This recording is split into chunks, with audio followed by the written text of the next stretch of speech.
വചനത്തിലേക്ക് ചിന്തിപ്പാനായി നാം പോവുകയാണ്. അതിനുമുമ്പ് അല്പസമയം കൂടെ നമുക്ക് പ്രാർത്ഥിക്കാം. നാം ഇരിക്കുന്ന സ്ഥലങ്ങളിൽ ഇരുന്നുകൊണ്ട് അല്പനേരം കൂടെ നമുക്ക് പ്രാർത്ഥിക്കാം. ചില മിനിറ്റുകളിൽ കൂടെ നമുക്ക് പ്രാർത്ഥിക്കാം. Hallelujah, hallelujah. നമ്മൾക്കിനി വചനത്തിലേക്ക് പ്രവേശിക്കാം. കഴിഞ്ഞ ദിവസം നാം ചിന്തിച്ചുകൊണ്ടിരുന്നത് ദൈവരാജ്യത്തെക്കുറിച്ചാണ്. ദൈവരാജ്യത്തിൻ്റെ 3 അനുഭവങ്ങൾ: ദൈവരാജ്യത്തെ കാണുക, ദൈവരാജ്യത്തിൽ പ്രവേശിക്കുക, ദൈവരാജ്യത്തെ അവകാശമാക്കുക. ദൈവരാജ്യത്തെ കാണുന്നതിനെക്കുറിച്ചും പ്രവേശിക്കുന്നതിനെക്കുറിച്ചും നാം കഴിഞ്ഞ ദിവസങ്ങളിൽ ചിന്തിച്ചു. ഇന്ന് ദൈവരാജ്യം അവകാശമാക്കുക എന്നുള്ള വിഷയത്തെക്കുറിച്ച് അല്പം കൂടെ ആഴമായി ചിന്തിപ്പാൻ കർത്താവ് നമുക്ക് കൃപ തരുമാറാകട്ടെ. ഞാൻ പറഞ്ഞല്ലോ, ദൈവരാജ്യം കാണുമ്പോൾ ഒരാശ്വാസമുണ്ട്, ദൈവരാജ്യത്തിൽ പ്രവേശിക്കുമ്പോൾ അതിൽ കൂടുതലായി ആശ്വാസമുണ്ട്. എന്നാൽ ദൈവരാജ്യം അവകാശമാക്കുമ്പോഴാണ് വലിയ ആനന്ദം, വലിയ സന്തോഷം നമ്മിൽ ഉണ്ടാകുന്നത്. ക്രിസ്തീയ ജീവിതമെന്ന് പറയുന്നത് കരഞ്ഞുകൊണ്ടുള്ള ഒരു ജീവിതമല്ല, ഭാരം വഹിച്ച് നെടുവീർപ്പിട്ട് പോകുന്നതല്ല ക്രിസ്തീയ ജീവിതം. ക്രിസ്തീയം എന്ന് പറയുന്നത് ആനന്ദകരമായ ജീവിതമാണ്. എപ്പോഴും സന്തോഷിച്ചുകൊണ്ടിരിക്കുന്ന ഒരു ജീവിതമാണ്. എത്ര ക്ലേശങ്ങൾ വന്നാലും, എത്ര ദുഃഖങ്ങൾ വന്നാലും, എത്ര രോഗങ്ങൾ വന്നാലും, എത്ര പട്ടിണി വന്നാലും, മരണത്തിൻ്റെ വക്കോളമായാലും, എന്നുമെന്നും പ്രയാസങ്ങളാണെങ്കിലും ക്രിസ്തീയ ജീവിതം ആത്മാവിൽ സന്തോഷിച്ചുകൊണ്ട് പോകുന്നതാണ് ക്രിസ്തീയ ജീവിതം. ആദിമ നൂറ്റാണ്ടിലുള്ളതായ വിശുദ്ധന്മാർ വളരെ കഷ്ടങ്ങൾ സഹിച്ചുവെങ്കിലും അവരെപ്പോഴും ആനന്ദിച്ചുകൊണ്ടിരുന്നു. ഞാൻ ചൈനയിൽ കർത്താവിൻ്റെ വേല ചെയ്തുകൊണ്ടിരിക്കുമ്പോൾ നേരിൽ കണ്ട അനുഭവമാണ്. അവിടെ എത്രയോ വിശ്വാസികൾ ജയിലിലായിട്ടുണ്ട്. പലരും സ്നാനപ്പെട്ട് കഴിയുന്നതിൻ്റെ അന്ന് തന്നെ ജയിലിൽ പോകേണ്ടതായി വരും. അവർക്കറിയാം സ്നാനപ്പെട്ടാൽ ഉടനെ ജയിലിൽ പോകേണ്ടി വരും. എന്നിരുന്നിട്ടും എത്രയോ കഷ്ടങ്ങൾ സഹിച്ചുകൊണ്ട് എൻ്റെ സ്വാതന്ത്ര്യമെല്ലാം തീർന്നു പോയാലും സാരമില്ല, അവർ സ്നാനപ്പെടുവാനൊരുങ്ങുന്നു. ഞാൻ രഹസ്യമായി അനേകരെ ചൈനയിൽ സ്നാനപ്പെടുത്തുവാൻ കർത്താവിന് കൃപ നൽകി.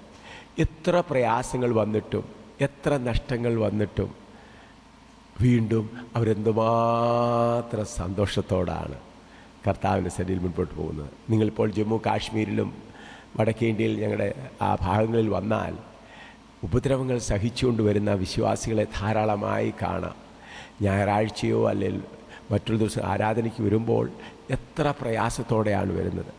ആരാധന കഴിഞ്ഞ് മടങ്ങി ചെല്ലുമ്പോൾ ഭയങ്കര ഇടിയും അടിയും ബഹളവുമാണ്.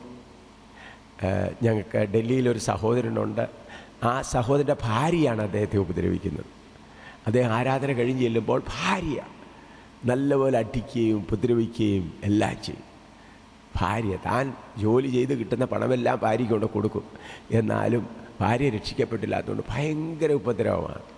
എന്നോട് ആ സഹോദരൻ വന്ന് കരഞ്ഞുകൊണ്ട് പറഞ്ഞിട്ടുണ്ട്, എൻ്റെ ഭാര്യ എന്നെ ഇത്രമാത്രം ഉപദ്രവിക്കുന്നു, ഞാൻ എന്ത് ചെയ്യണം? ഞാൻ പറഞ്ഞു, നിനക്ക് കിട്ടുന്ന ശമ്പളം മുഴുവനും ആ ഭാര്യയുടെ കയ്യിൽ കൊണ്ട് കൊടുക്കണം. അങ്ങനെ കുറച്ച് നാൾ ഇത്ര ഉപദ്രവിച്ചിട്ടും ഇത്ര ചീത്തറ പറഞ്ഞിട്ടും രാത്രി കിടന്ന് ഉറങ്ങുമ്പോഴാണ് അടിക്കുന്നത്. കയറി ഉറങ്ങിക്കൊണ്ടിരിക്കുമ്പോൾ കഴുത്തിന് പിടിച്ച് ഞെക്കുകയും അടിക്കുകയൊക്കെ ചെയ്യും. സ്വന്തം ഭാര്യ. എന്തുകൊണ്ട്? കർത്താവിനെ പിൻപറ്റുന്നതിനാൽ. അങ്ങനെയെല്ലാമായിട്ടും ഹൃദയത്തിൽ ആനന്ദത്താൽ നിറയുകയാണ്. ആദിമകാലത്ത് വിശുദ്ധന്മാരെ ജീവനോടെ തീയരിക്കുന്നു. മെഴുകുതിരി പോലെ അവരെ പാർക്കിൽ നിർത്തി പാർട്ടിക്ക് വേണ്ടി കത്തിയരിക്കുന്നു. ചിലരെ ക്രൂശിൽ തറയ്ക്കുന്നു, ചിലരെ കാട്ടുമൃഗങ്ങളുടെ മുൻപിൽ എറിഞ്ഞു കൊടുക്കുന്നു. ഇങ്ങനെയെല്ലാമായിട്ടും അവിടെ ഹൃദയത്തിലെ സന്തോഷം, സ്നേഹം എത്ര വലിയതായിരുന്നു. അതാണ് ദൈവത്തിൻ്റെ രാജ്യത്തിലെ സന്തോഷം. അത് ആകണം. ആ സന്തോഷം വേണമെങ്കിൽ ദൈവരാജ്യം നാം അവകാശമാക്കണം. ദൈവരാജ്യം അവകാശമാക്കണം. അതിനുവേണ്ടി നാം വായിച്ചല്ലോ, റോമാലേഖനം 14:17 ഒന്ന് വായിച്ചാട്ട്. റോമാലേഖനം 14:17. റോമൻസ് ചാപ്റ്റർ 14 വേഴ്സ് 17 വായിച്ചാൽ. ദൈവരാജ്യം ഭക്ഷണവും പാനീയവുമല്ല, ദൈവരാജ്യം ഭക്ഷണവും പാനീയവുമല്ല, നീതിയും സമാധാനവും പരിശുദ്ധാത്മാവിൽ സന്തോഷവും അത്രേ. നീതിയും സമാധാനവും പരിശുദ്ധാത്മാവിൽ സന്തോഷവും അത്രേ. ദൈവരാജ്യം അവകാശമാക്കുക എന്ന് പറഞ്ഞാൽ എല്ലായ്പ്പോഴും ഏതവസ്ഥയിലും സന്തോഷത്തോടുകൂടെ ദൈവത്തെ സ്തുതിച്ചുകൊണ്ടിരിക്കുക. സന്തോഷത്തോടെ. അത് ഒരു ആക്ടിങ് അല്ല, വാസ്തവമായി അനുഭവത്തിൽ കൂടെ ആ സന്തോഷം അനുഭവിക്കുക. ദൈവരാജ്യത്തിൻ്റെ സന്തോഷം അനുഭവിക്കുക. ആ ദൈവരാജ്യത്തിൻ്റെ സന്തോഷം അനുഭവിക്കണമെങ്കിൽ ഗലാത്യലേഖനം 5:19 മുതൽ 21 വരെയുള്ള വാക്യങ്ങൾ വായിക്കാം. ഗലാത്യലേഖനം 5:19 മുതൽ 21 വരെ വായിച്ചാൽ. ഗലേഷ്യൻസ് 5:19-21. ജഡത്തിന്റെ പ്രവൃത്തികളോ ദുർനടപ്പ്, അശുദ്ധി, ദുഷ്കാമം, വിഗ്രഹാരാധന, ആഭിചാരം, പക, പിണക്കം, ജാരശങ്ക, ക്രോധം, ശാഠ്യം, ദ്വന്ദ്വവശം, ഭിന്നത, അസൂയ, മദ്യപാനം, വെറിക്കൂത്ത് മുതലായവ എന്ന് വെളിവാകുന്നു. ഈ വക പ്രവർത്തിക്കുന്നവർ ദൈവരാജ്യം അവകാശമാക്കിയില്ലെന്ന് ഞാൻ മുമ്പേ പറഞ്ഞതുപോലെ ഇപ്പോഴും നിങ്ങളോട് മുൻകൂട്ടി പറയുന്നു. ഈ വക പ്രവർത്തിക്കുന്നവർ ദൈവരാജ്യം അവകാശമാക്കുകയില്ല എന്ന് ഞാൻ വീണ്ടും പറയുന്നു. അതിൽ നമ്മളൊന്നുകൂടെ നോക്കിയാൽ ജഡത്തിൻ്റെ പ്രവൃത്തികൾ ദുർനടപ്പ്, അശുദ്ധി, ദുഷ്കാമം, വിഗ്രഹാരാധന, ആഭിചാരം, ഇതെല്ലാം വലിയ വലിയ കാര്യങ്ങളാണ്, നമുക്ക് പെട്ടെന്ന് കണ്ടുപിടിക്കാം. എന്നാൽ പക, മറ്റുള്ളവരോടൊരു വെറുപ്പ്, പക ഉണ്ട്. പിണക്കം, മറ്റുള്ളവരോട് പിണക്കമുണ്ട്. ജാരശങ്ക, ക്രോധം, ശാഠ്യം, ഞാൻ പറയുന്നത് തന്നെ നടക്കണം. ദ്വന്ദ്വപക്ഷം, ഭിന്നത, അസൂയ, ഇതൊക്കെ ഉണ്ടെങ്കിൽ നമ്മൾക്ക് ദൈവരാജ്യം അതിൻ്റെ പൂർണ്ണതയിൽ അനുഭവിപ്പാൻ കഴിയുകയില്ല.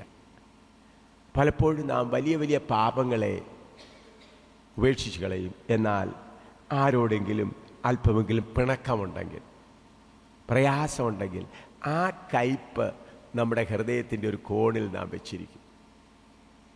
ആ കയ്പുള്ളതായ പിണക്കത്തിൻ്റെ ആ കയ്പ്.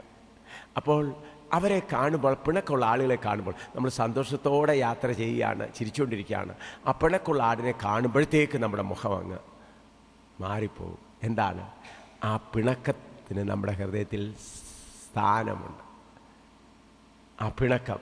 അതുപോലെ ക്രോധം, ശാഠ്യം, ഭിന്നത, അസൂയ. അസൂയ എന്ന് പറയുന്നതിനെല്ലാം ആദ്യം പറഞ്ഞിട്ട് ആവശ്യമില്ലല്ലോ. മറ്റുള്ളവനൊരു നല്ല കാറ് വാങ്ങി, അല്ലെങ്കിൽ നല്ല സാരി അവരുടുത്തത് കണ്ടു, അങ്ങനെയൊക്കെ കാണുമ്പോൾ അസൂയൊക്കെ വരും. അപ്പോൾ ഇതെല്ലാം ഉണ്ടെങ്കിൽ നമുക്ക് ദൈവരാജ്യത്തിൻ്റെ യഥാർത്ഥ സന്തോഷം അനുഭവിപ്പാൻ കഴിയുകയില്ല. അപ്പോൾ നമ്മുടെ ഈ അകത്തെ മനുഷ്യനുള്ളതായ ആ വ്യക്തിത്വത്തിലുള്ളതായ എല്ലാ ജഡത്തിൻ്റെ പ്രവൃത്തികളെയും നാം ജയിച്ചെങ്കിലേ മതിയാകൂ. എന്നാൽ മാത്രമേ ദൈവരാജ്യം നാം പൂർണ്ണമായി അവകാശപ്പെടുവാൻ കഴിയുള്ളൂ.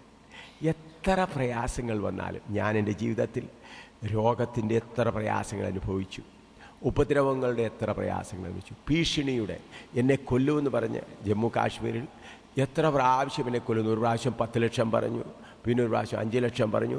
എത്ര പ്രാവശ്യം അങ്ങനെ പറഞ്ഞുകൊണ്ട് നടക്കുക.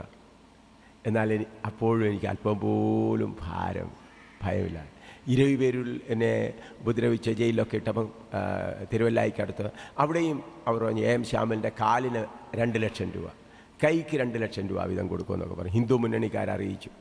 അന്നും ഞാൻ സാദ്ര്യമായി നടന്ന് ദൈവത്തെ സാക്ഷിച്ചുകൊണ്ടിരുന്നു. കർത്താവിന് സ്തോത്രം. അപ്പോൾ നമ്മുടെ ഹൃദയത്തിൽ നമ്മുടെ ചുറ്റുപാടുമുള്ള സാഹചര്യം എന്തു തന്നെ ആയാലും, ശദ്രക്, മേശക്, അബേദ്നെഗോവിനെ കുറിച്ച് നാം കാണുന്നു. അവരെ 3 പേരെയും ബന്ധിച്ച് തീയിലിട്ടപ്പോഴും അവരുടെ ബന്ധനങ്ങളെല്ലാം തീ കൊണ്ടെരിഞ്ഞ് അവർ സ്വാതന്ത്ര്യമായിട്ട് ഉടനെ തീന്ന് ചാടി വെളിയിലല്ല വരുന്നത്. അവർ ആ തീക്കത് ചുറ്റും നടന്നുകൊണ്ടിരിക്കുക.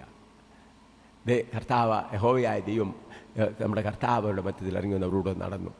അതുപോലെ നാം ഏത് സാഹചര്യത്തിലായാലും ആനന്ദത്തോടുകൂടെ പോകുന്നതാണ് ദൈവരാജ്യം അനുഭവിക്കുന്നത്, ദൈവരാജ്യം അവകാശമാക്കുന്നത്. നാം പലരും ദൈവരാജ്യം കണ്ടു, പ്രവേശിച്ചു, എന്നാൽ അതിനെ സ്വന്തമാക്കിയില്ല. ഈ ക്ലാസ്സുകളിൽ കൂടെ നാം എല്ലാവരും ദൈവരാജ്യം സ്വന്തമാക്കിയ ഒരനുഭവം.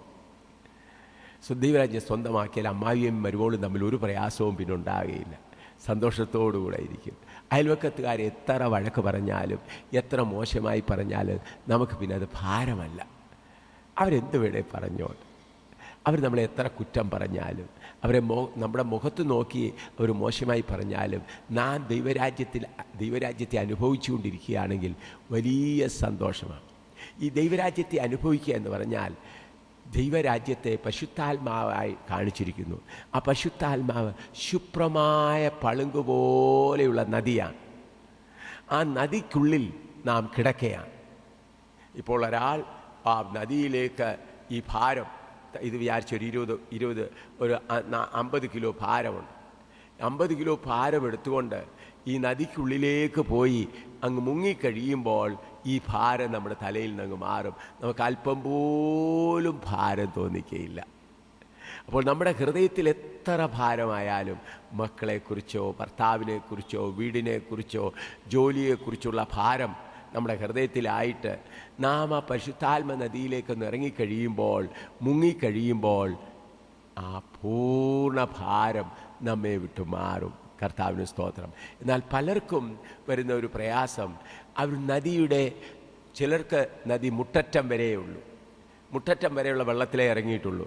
ചിലർ അരവക്കോളം, ചിലർ കഴുത്തോളം വെള്ളമുണ്ടെങ്കിലും തലയിൽ വെച്ചിരിക്കുന്ന ഭാരം അവിടെ തന്നെ ഇരിക്കും. എന്നാൽ ആഴത്തിലേക്ക് ഇറങ്ങിക്കഴിഞ്ഞാൽ, ആ തല പോലും മുങ്ങുന്നതിനേക്കാൾ ആഴത്തിലേക്ക് നാം ഇറങ്ങിക്കഴിഞ്ഞാൽ പിന്നെ ഭാരം നമ്മളിത് പൂർണ്ണമായി മാറും. അതുമാത്രമല്ല, നിങ്ങൾ നദിക്കുള്ളിൽ കിടക്കുകയാണ്. കരയിൽ കിടന്നുകൊണ്ട് ഒരാൾ കല്ലെറിഞ്ഞാലും ആ കല്ല് വന്ന് നമ്മളെ തൊടുന്ന പോലെ തോന്നും, വേദന അല്പം പോലും അനുഭവിക്കുകയില്ല. അതുപോലെ നദിയിൽ നിങ്ങൾ കിടക്കുകയാണ്, കരയിൽ ഒരാൾ നിങ്ങളെ നോക്കി ചീത്ത പറയുക. എത്ര ചീത്ത പറഞ്ഞാൽ അത് നിങ്ങളുടെ ചെവിക്കകത്തോട്ട് പോകത്തില്ല. ഹല്ലേലൂയ. സ്തോത്രം പറയാനല്ലാതെ നിങ്ങൾ കഴിയുകയില്ല. അതുകൊണ്ട് പ്രിയമുള്ളവരെ, നമ്മുടെ കർത്താവ് വലിയവനായ ദൈവം ഈ ഭൂമിയിൽ ഇത്രയും കഷ്ടങ്ങൾ പ്രയാസങ്ങൾ ഉള്ളപ്പോൾ നമ്മൾക്ക് പരിശുദ്ധാത്മാവാകുന്ന നദിയെ തന്നിരിക്കുന്നത് നാം ദൈവരാജ്യം അനുഭവിച്ചുകൊണ്ട് ഓരോ ദിവസം മുൻപോട്ട് പോവുക. കരഞ്ഞുകൊണ്ട് അയ്യോ എങ്ങനെയായി ജീവിതം നയിക്കുന്നത്, ഈ ക്രൂശ് വഹിച്ചുകൊണ്ട് എങ്ങനെയാണ് പോകുന്നത്? പ്രിയമുള്ളവരെ, നാം ക്രൂശ് വഹിക്കുന്നുവെങ്കിലും സന്തോഷത്തോടുകൂടെയാണ് വഹിക്കുന്നത്, ആനന്ദത്തോടുകൂടെയാണ് വഹിക്കുന്നത്. വസ്ത്രങ്ങൾ പൂർണ്ണമായിട്ടില്ലെങ്കിലും ആനന്ദത്തോടുകൂടെയാണ്. പ്രയാസങ്ങൾ എന്തു വന്നാലും ആനന്ദത്തോടുകൂടെ. അതുകൊണ്ട് ക്രിസ്തീയ ജീവിതം എന്ന് പറയുന്നത്, ഈ ലോകത്തിൽ ആരെങ്കിലും സുഖിക്കുന്നുവെങ്കിൽ ദൈവമക്കളേ ഉള്ളൂ. ഞാൻ പറയുന്നത് കേൾക്കുമ്പോൾ നിങ്ങൾക്ക് ചിലപ്പോൾ പ്രയാസം തോന്നും. മറ്റുള്ളവർ വലിയ പണവും ഇതെല്ലാം, അവർ പണമൊക്കെ എടുത്ത് ഒരു വശത്ത് പണമുണ്ട്, മറ്റു വശത്ത് നിരാശയും ദുഃഖവും ഉണ്ട്. എന്നാൽ ഒരു ദൈവത്തിലാണെങ്കിൽ അവൻ്റെ പണമുണ്ടെങ്കിലും ഇല്ലെങ്കിലും ആനന്ദത്തോടുകൂടെ കഴിയുകയാണ്. സ്തോത്രം. അതാണ് വാസ്തവമായ ക്രിസ്തീയ ജീവിതം. ആ അനുഭവത്തിലേക്ക് വരുവാൻ നാം നമ്മിലുള്ള ജഡത്തെ ജയിക്കണം. കഴിഞ്ഞ ദിവസം ഞാൻ പഠിപ്പിച്ചുവല്ലോ, ജഡം എങ്ങനെയാണ് നമ്മൾ ഉത്ഭവിച്ചത്. ദൈവമല്ല ജഡത്തെ സൃഷ്ടിച്ചത്, ഹവ്വായും സാത്താനുമായുള്ള സംസർഗത്താൽ ഉളവായതാണ് ജഡം.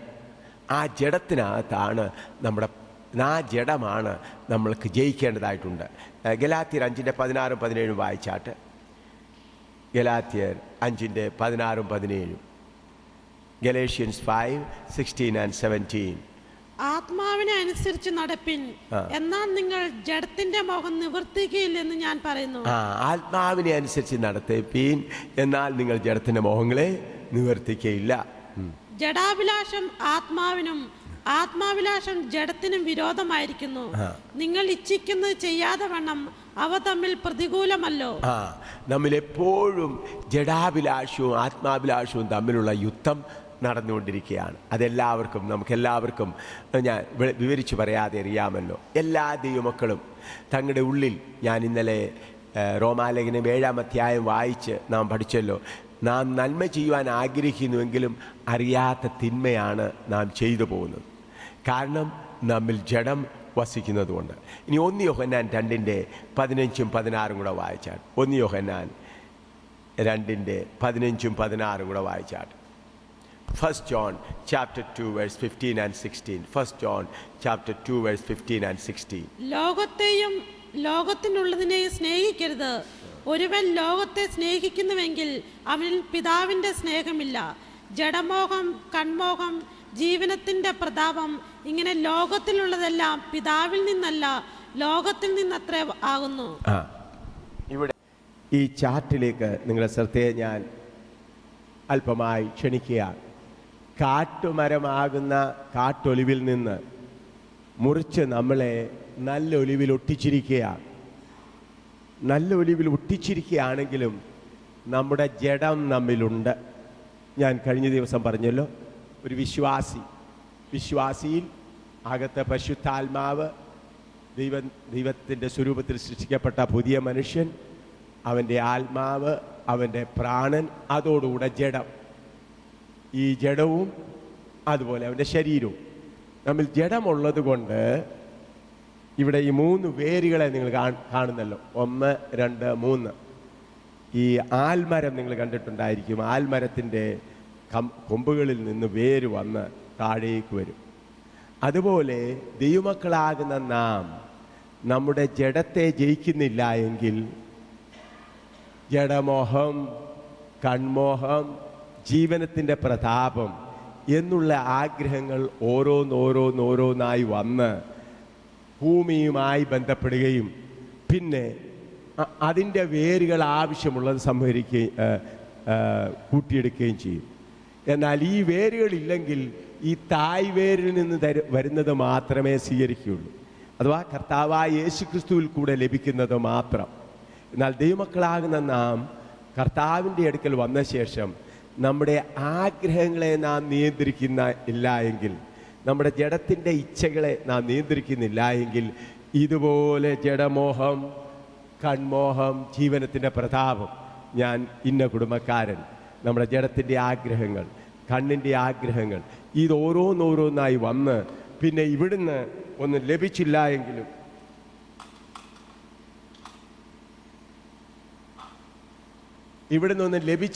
എങ്കിലും ഈ തായ്വേരിൽ നിന്നൊന്നും ലഭിച്ചില്ല എങ്കിലും ഇത് ധാരാളം വളർന്നുകൊണ്ടിരിക്കും. അതുപോലെയാണ് ഇന്ന് അനേക ദൈവമക്കളും പല കർത്താവിൻ്റെ ദാസന്മാരും. അവർ കർത്താവിൻ്റെ വേലയ്ക്ക് വേണ്ടി ഇറങ്ങി കഷ്ടങ്ങൾ സഹിച്ചു. എന്നാൽ നല്ല പേര് വേണമെന്നുള്ളൊരാഗ്രഹം, അതുപോലെ എനിക്ക് നല്ല കാറ്, നല്ല സൗകര്യങ്ങൾ വേണം, ജഡമോഹം, കൺമോഹം എന്നിങ്ങനെയുള്ള കാര്യങ്ങൾ വന്നു കഴിയുമ്പോൾ അവരുടെ ബുദ്ധിയിൽ കൂടെ ഫണ്ട് റേസിങ്ങും മറ്റുള്ളതായ പല ചിന്തകൾ വന്ന് പിന്നെ ദൈവവുമായിട്ടുള്ള സംസർഗം ഇല്ലാതെ വന്നാലും അവർ നല്ലവണ്ണം ജനങ്ങളുടെ പോപ്പുലാരിറ്റിയിൽ അവരിങ്ങനെ വർദ്ധിച്ചു വരും. പിന്നെ എങ്ങനെയെങ്കിലും പണം ഉണ്ടാക്കി, കളക്ഷൻ ഉണ്ടാക്കി, സ്തോത്രാഴ്ച എടുത്ത് അല്ലെങ്കിൽ പലരോട് പറഞ്ഞ് അവരുടെ പ്രോഗ്രാമുകളെല്ലാം നടത്തിക്കൊണ്ടിരിക്കും. എന്നാൽ കർത്താവായ യേശുക്രിസ്തുവിൽ മാത്രം വസിക്കുകയാണെങ്കിൽ പിന്നെ അതിൻ്റെ ഒന്നും ആവശ്യമില്ല. ഈ തായ് വേരിൽ നിന്ന് ഇതിൽ നിന്ന് കിട്ടുന്നത് മാത്രം മതി. അങ്ങനെയുള്ളവരാണ് ഫലം കായ്ക്കുന്നത്. ഈ ഇതിലേക്ക് നോക്കിയാൽ ഈ കൊമ്പിനെ നോക്കുക, അതിന് യാതൊരു വേരുമില്ല. അതിൻ്റെ സ്വഭാവം മാറി നല്ലൊലിവിൻ്റെ സ്വഭാവത്തിലേക്കായി ഫലങ്ങൾ വരുവാൻ തുടങ്ങി. എന്നാൽ ഈ കൊമ്പിനാണെങ്കിൽ ഇതിൻ്റെ ജഡമോഹം, കൺമോഹം, ജീവനത്തിൻ്റെ പ്രതാപം ഇത് വന്നതിനാൽ അതിലൊരു ഫലവുമില്ല. ആ കാട്ടൊലിവ് പോലെ തന്നെ ഇരിക്കുന്നു. ജീവിതത്തിൽ വ്യത്യാസം വരുന്നില്ല. ക്രിസ്തുവിലുള്ള സന്തോഷം അനുഭവിപ്പാൻ കഴിയുന്നില്ല. അതുകൊണ്ട് ദൈവമക്കളാകുന്ന നമ്മൾക്ക് ഏറ്റവും അത്യാവശ്യമായിരിക്കുന്നത് നമ്മുടെ ജീവിതത്തിൽ വരുന്നതായ മോഹങ്ങളെ ജയിക്കണം. ഈ മോഹങ്ങൾ എന്ന് പറയുമ്പോൾ അതിൻ്റെ ഉൾഭാഗത്തിലേക്ക്, അതെവിടെയാ അതിൻ്റെ ആരംഭം, അതിൻ്റെ ബേസ് എന്താണെന്ന് നമുക്ക് മനസ്സിലാക്കണം. അത് നാം ചിന്തിക്കാൻ നോക്കിയാൽ നമുക്ക് മനസ്സിലാകുന്നത് ഞാൻ എൻ്റേത് എന്നുള്ളതാണ്. ഞാൻ എൻ്റേത് അല്ലെ, ഞാൻ നമ്മുടെ സ്വയം. അതുകൊണ്ടാണ് കർത്താവായ യേശുക്രിസ്തു പറഞ്ഞത്, എൻ്റെ സ്വയത്തെ ത്യജിക്കണം. ഞാൻ എൻ്റേത്. ഇതെവിടെ നിന്നാണ് വന്നത്? വെളിപ്പാട് പുസ്തകം 2:24 ഒന്ന് വായിച്ചാട്ട്. വെളിപ്പാട് പുസ്തകം 2:24, റെവലേഷൻ 2:24 വായിച്ച. റെവലേഷൻ 2:24, വെളിപ്പാട് പുസ്തകം 2:24. എന്നാൽ ഈ ഉപദേശം കൈക്കൊള്ളാതെയും അവർ പറയും പോലെ സാത്താന്റെ ആഴങ്ങൾ അറിഞ്ഞിട്ടില്ലാത്ത സാത്താൻ്റെ ആഴങ്ങൾ അറിയുക. ദൈവത്തിൻ്റെ ആഴങ്ങളുണ്ട്, അതുപോലെ സാത്താൻ്റെ ആഴങ്ങൾ അറിയുക. അപ്പോൾ ഞാൻ എൻ്റേത് എന്നുള്ളത് എവിടെ നിന്ന് ആരംഭിച്ചു, അതിനെക്കുറിച്ച് നമ്മളൊന്ന് ആഴമായി ചിന്തിച്ച് കഴിയുമ്പോൾ മാത്രമേ നമുക്ക് വാസ്തവമായി മനസ്സിലാക്കുള്ളൂ. ദൈവത്തെക്കുറിച്ച് നാം ചിന്തിക്കുമ്പോൾ പിതാവും പുത്രനും പരിശുദ്ധാത്മാവും കൂടെ എപ്പോഴും നാം നമ്മുടേത് എന്നാണ് പറയുന്നത്. ദൈവത്തിൻ്റെ ഉൽപ്പത്തി പുസ്തകം 1-ാം അധ്യായം എടുത്താൽ, ഉൽപ്പത്തി പുസ്തകം 1-ാം അധ്യായം ജെനസിസ് ചാപ്റ്റർ 1 വേഴ്സ് 26 വായിച്ചാൽ, ഉൽപ്പത്തി പുസ്തകം 1:26. അനന്തരം ദൈവം നാം നമ്മുടെ സ്വരൂപത്തിൽ, പിതാവും പുത്രനും പരിശുദ്ധാത്മാവും കൂടെ ചേർന്ന് പറയുന്നത് എന്താണ്? നാം. ത്രിത്വത്തിൽ നാം, ഞാൻ എൻ്റേത് എന്നല്ല പറയുന്നത്, നാം. അതുപോലെ 11-ാം അധ്യായത്തിൽ, ഉൽപ്പത്തി പുസ്തകം 11-ാം അധ്യായത്തിലേക്ക് നാം വായിക്കുമ്പോൾ നാം ഉൽപ്പത്തി പുസ്തകം 11-ാം അധ്യായത്തിൽ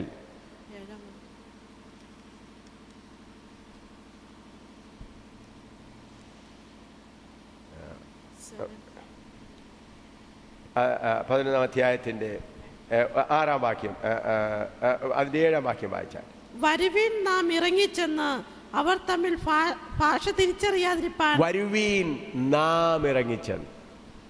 അവിടെയും ത്രിത്വത്തിൽ ദൈവത്തിൻ്റെ ഈ യെശയ്യാവിൻ്റെ പുസ്തകം 6-ാം അധ്യായം അതിൻ്റെ 8-ാം വാക്യമാണ് തോന്നുന്നു, വായിച്ചാട്ട്. യെശയ്യാവ് 6:8. അനന്തരം ഞാൻ ആരെ അയക്കേണ്ടു? ആർ നമുക്ക് വേണ്ടി പോകും. അപ്പോൾ പിതാവ് പുത്ര പരിശുദ്ധാത്മാവ് കൂടി ഞാൻ എൻ്റേത് എന്നല്ല, നാം നമ്മുടേത്. നാം കർത്താവായ യേശുക്രിസ്തുവിൽ കൂടെ ഏക ശരീരസ്ഥരാകയാണ്.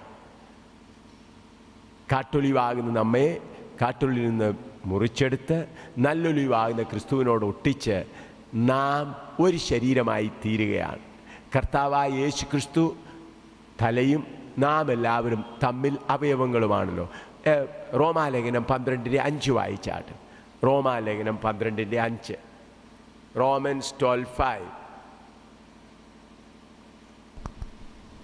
അതുപോലെ പലരായ നാം ക്രിസ്തുവിൽ ഒരു ശരീരവും, അതുപോലെ പലവരായ നാം ക്രിസ്തുവിൽ ഒരു ശരീരവും, എല്ലാവരും തമ്മിൽ അവയവങ്ങളുമാകുന്നുവല്ലോ. ക്രിസ്തുവിൽ ഒരു ശരീരവും എല്ലാവരും തമ്മിൽ അവയവങ്ങളുമാകുന്നുവല്ലോ. അപ്പോൾ നമ്മുടെ ഞാൻ എൻ്റേത് എന്നുള്ളത് സാത്താനിൽ നിന്ന് വന്നതാണ്. പലർക്കും സാത്താനും ലൂസിഫറും ഒന്നാണെന്നൊരു ചിന്ത മനസ്സിൽ കിടപ്പുണ്ട് പലരും. കാരണം ചില കമൻ്ററിയിലും എല്ലാവരും സാത്താനായ ലൂസിഫർ എന്നൊക്കെ ഉള്ളതുകൊണ്ട് സാത്താനും ലൂസിഫറും ഒന്നാണ് എന്നൊരു, അത് സാത്താൻ്റെ ഒരു വലിയ തന്ത്രമാണ്. എന്നാൽ സാത്താനും ലൂസിഫറും രണ്ടും രണ്ടാണ്. ലൂസിഫറിനെ തെറ്റിച്ചത് സാത്താനാണ്. സാത്താൻ്റെ ഉത്ഭവത്തെക്കുറിച്ച് നാം വായിക്കുന്നുണ്ട്. യെശയ്യാ പ്രവചനം 54:16. യെശയ്യാ പ്രവചനം 54, ഐസയാ ചാപ്റ്റർ 54 വേഴ്സ് 16. യെശയ്യാ 54:16 വായിച്ചാൽ,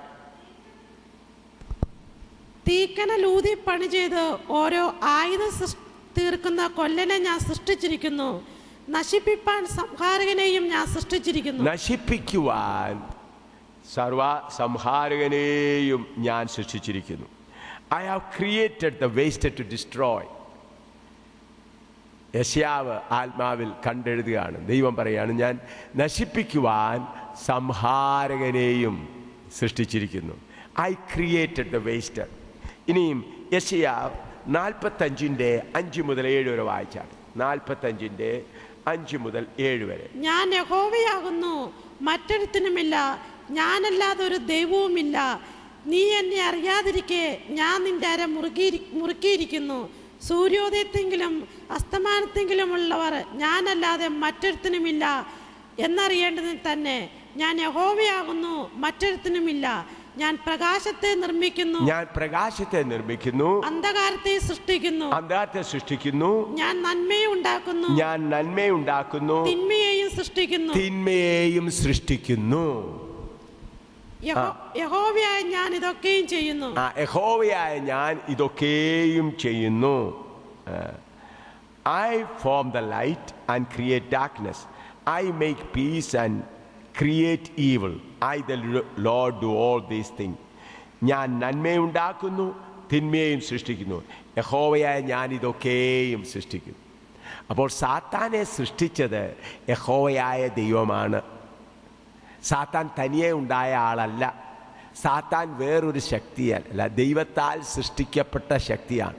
അതിൻ്റെ ഉദ്ദേശം എന്താണെന്ന് വചനത്തിൽ കൂടെ നമുക്ക് വ്യക്തമായി വെളിപ്പെടുന്നുണ്ട്. സാത്താൻ ഇല്ലായിരുന്നുവെങ്കിൽ നമുക്ക് ദൈവത്തെ പോലെ ആകുവാൻ കഴിയുകയില്ലായിരുന്നു. നമ്മളെ പരിശോധിക്കുന്ന പരിശോധനയില്ലായിരുന്നുവെങ്കിൽ നാം സൃഷ്ടിയും സൃഷ്ടിതാവും രണ്ട് നിലയിലായിരിക്കും. ഉദാഹരണമായി, ദൈവം നമ്മളെ തന്നെപ്പോലെ സൃഷ്ടിക്കുകയാണെങ്കിൽ സൃഷ്ടിതാവിൻ്റെ ഒരു ലെവൽ, സൃഷ്ടി രണ്ടാമത്തെ ലെവൽ. എന്നാൽ സാത്താനെ സൃഷ്ടിച്ച ശേഷം നമുക്കെതിരായി അവൻ പ്രയാസങ്ങളെല്ലാം ഉണ്ടാക്കിക്കൊണ്ടിരിക്കുമ്പോൾ നാം സാത്താനെ ജയിച്ചാൽ ദൈവത്തെ പോലെ ഒരുപോലെ ആകുവാനുള്ളതായ ഭാഗ്യം നമുക്ക് നൽകിയിട്ടുണ്ട്. അതുകൊണ്ട് നമ്മുടെ നന്മയ്ക്ക് വേണ്ടിയാണ് ഈ സാത്താനെ സൃഷ്ടിച്ചിരിക്കുന്നത്. നമ്മൾക്ക് പ്രതികൂലങ്ങൾ കൊണ്ടുവന്ന്, നമുക്ക് കഷ്ടങ്ങൾ കൊണ്ടുവന്ന് നാം അതിനെ ജയിച്ചാൽ, അതുകൊണ്ടാണ് വെളിപ്പാട് പുസ്തകം 3-ാം അധ്യായത്തിൽ നാം വായിക്കുന്നത്, ജയിക്കുന്നവൻ എന്നോടുകൂടെ എൻ്റെ സിംഹാസനത്തിൽ ഞാൻ ജയിച്ചെൻ്റെ പിതാവിനോട് ഇരുന്ന പോലെ. അതുകൊണ്ട് പ്രിയ ദൈവപൈതലേ, സാത്താനെ സൃഷ്ടിച്ചിരിക്കുന്നത് നിന്നെ നശിപ്പിക്കാനല്ല.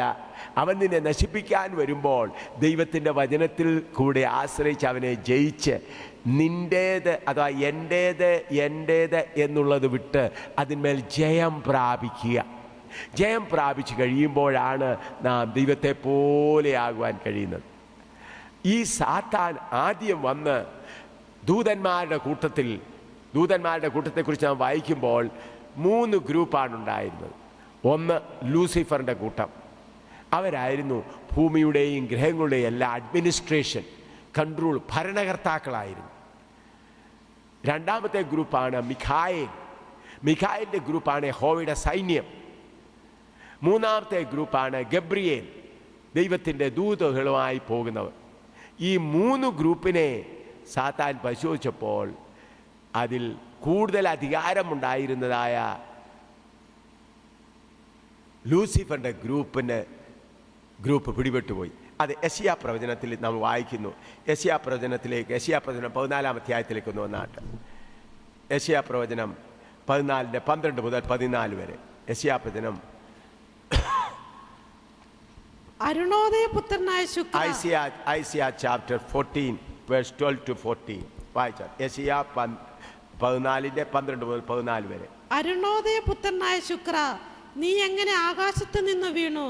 ജാതികളെ താഴ്ത്തിക്കളഞ്ഞവനെ, നീ എങ്ങനെ വെട്ടേറ്റ് നിലത്ത് വീണു? ഞാൻ സ്വർഗത്തിൽ കയറും, എൻ്റെ സിംഹാസനം ദൈവത്തിൻ്റെ നക്ഷത്രങ്ങൾക്ക് മീതെ വയ്ക്കും. ഉത്തരദിക്കിൻ്റെ അതിർത്തിയിൽ സമാഗമന പർവ്വതത്തിന്മേൽ ഞാൻ ഇരുന്നരുളും. ഞാൻ മേഘോന്നതങ്ങൾക്ക് മീതെ കയറും, ഞാൻ അത്യുന്നതനോട് സമനാകും എന്നല്ലോ നീ ഹൃദയത്തിൽ പറഞ്ഞത്. ഇവിടെ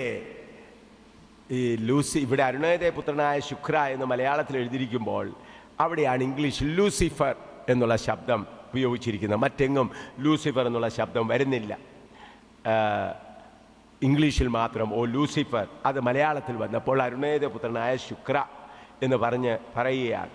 അപ്പോൾ അവൻ്റെ ഹൃദയത്തിൽ വന്ന കാര്യങ്ങൾ, ഞാൻ സ്വർഗത്തിൽ കയറും, എൻ്റെ സിംഹാസനം എൻ്റെ സിംഹാസനം മീതെ വയ്ക്കും, ഉത്തരദിക്കിൻ്റെ സമാധത്തിൽ ഞാൻ ഇരുന്നരുളും, ഞാൻ മേഘോന്നതകൾ മീതെ കയറും, ഞാൻ അത്യുന്നത സമയനാകും എന്നല്ലോ നീ ഹൃദയത്തിൽ പറഞ്ഞത്.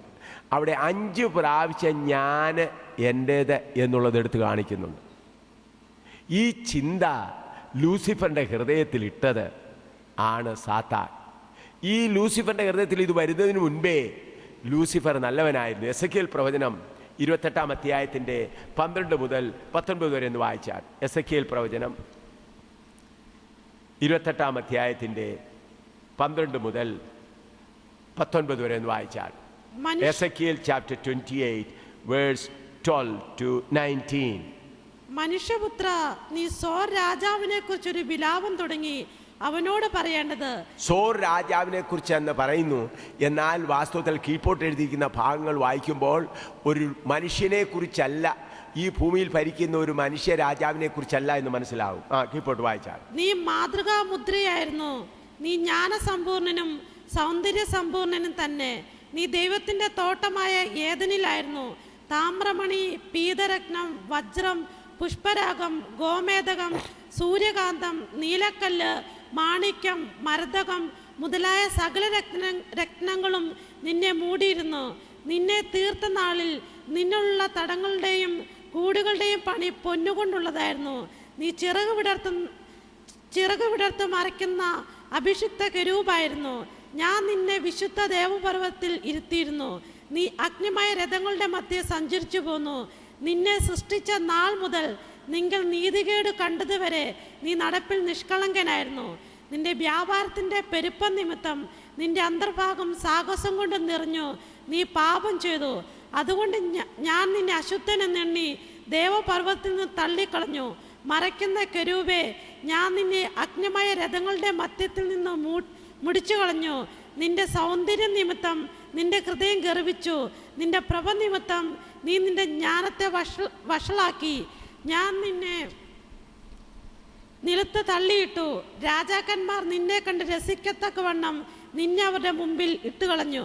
ഇവിടെ സോർ രാജാവെന്ന് പറയുമ്പോൾ, സോർ രാജാവ് ഒരു കാലത്തും ഈ പറയപ്പെട്ട ഏദൻ തോട്ടത്തിൽ വസിക്കുകയോ അല്ലെങ്കിൽ ദൈവത്തിൻ്റെ സമാപർവ്വതത്തിൽ വസിക്കുകയോ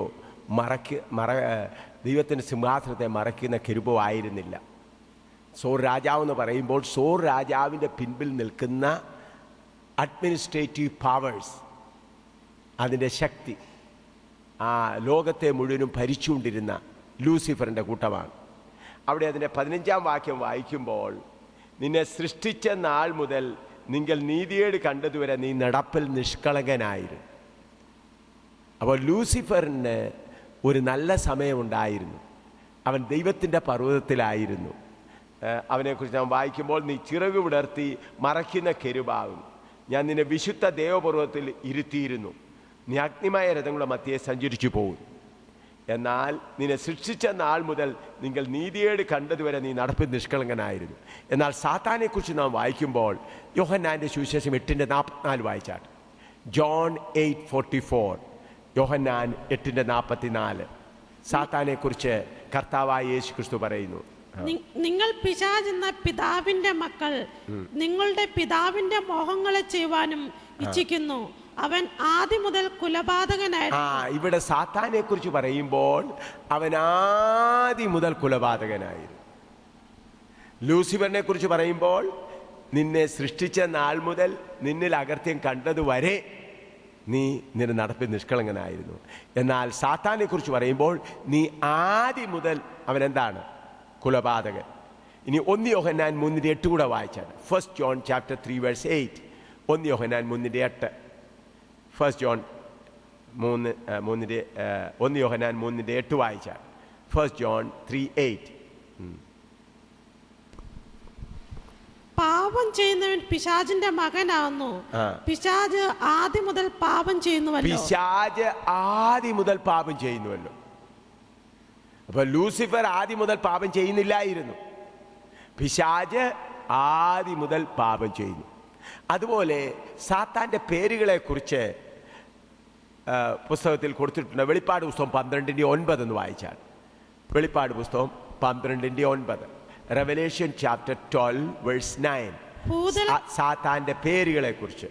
ഭൂതലത്തെ മുഴുവൻ തെറ്റിച്ചു കളയുന്ന പിശാചും സാത്താനും എന്ന മഹാസർപ്പമായ പഴയ പാമ്പ്. അവിടെ 4 പേര് പറയും, 4 പേരെ എടുത്ത് പറയുന്നത്: പിശാച്, സാത്താൻ, മഹാസർപ്പം, പഴയ പാമ്പ്. ഇവിടെ എങ്ങും ലൂസിഫർ എന്ന് കാണുന്നില്ല. കർത്താവായ യേശു ക്രിസ്തു സാത്താനെ ഒരിക്കലും ലൂസിഫർ എന്ന് വിളിച്ചിട്ടില്ല. അങ്ങനെ വിളിച്ച് വേദപുസ്തകത്തിൽ ഒരു വാക്യം പോലുമില്ല. ഇത് വേദപുസ്തകം നല്ലവണ്ണം ശ്രദ്ധിച്ച് പഠിക്കാതിരുന്നതിൻ്റെ ഫലമായി വേദപണ്ഡിതന്മാരും കമൻട്രി എഴുതുന്നവരും സാത്താനെയും ലൂസിഫറിനെയും കൂടെ ഒന്നിച്ചങ്ങാക്കിയിരിക്കുകയാണ്. ഇത് സാത്താൻ്റെ ഒരു തന്ത്രമാണ്. കാരണം എങ്ങനെയാണ് മനുഷ്യന് വീഴ്ച ഭവിക്കുന്നത് എന്നുള്ളത് മനുഷ്യരറിയരുത്. ഈ സ്വർഗത്തിലുള്ള ദൂതന്മാരെ ദൈവം പരീക്ഷിക്കുവാൻ അനുവദിച്ചപ്പോൾ സാത്താൻ അതിൽ 1/3 ദൂതന്മാരെ തള്ളി തൻ്റെ വാലുകൊണ്ട് തള്ളി താഴെയിട്ടു. വെളിപ്പാട് പുസ്തകം 12-ാം അധ്യായത്തിൽ അതിനെക്കുറിച്ച് അല്പമായിട്ട് നമുക്ക് കാണുവാൻ കഴിയും. വെളിപ്പാട് പുസ്തകം 12-ാം അധ്യായത്തിൻ്റെ അതിൻ്റെ 3-ാം വാക്യം മുതൽ വായിച്ചാൽ 3-4. വെളിപ്പാട് പുസ്തകം 12:3-4. റെവലേഷൻ 12:3-4. സ്വർഗത്തിൽ മറ്റൊരടയാളം കാണായി. 7 തലയും 10 കൊമ്പും തലയിൽ 7 രാജമുടിയുമായി തീനിറമുള്ള ഒരു മഹാസർപ്പം. അതിന്റെ വാൽ ആകാശത്തിലെ നക്ഷത്രങ്ങളിൽ 1/3 വലിച്ചുകൂട്ടി ഭൂമിയിലേക്ക് എറിഞ്ഞു കളഞ്ഞു. ഈ ആകാശത്തിലെ ദൂതന്മാരെ ആകാശത്തിലെ നക്ഷത്രങ്ങളായി വെളിപ്പാട് പുസ്തകത്തിൽ പലയിടത്ത് പറഞ്ഞിട്ടുണ്ട്.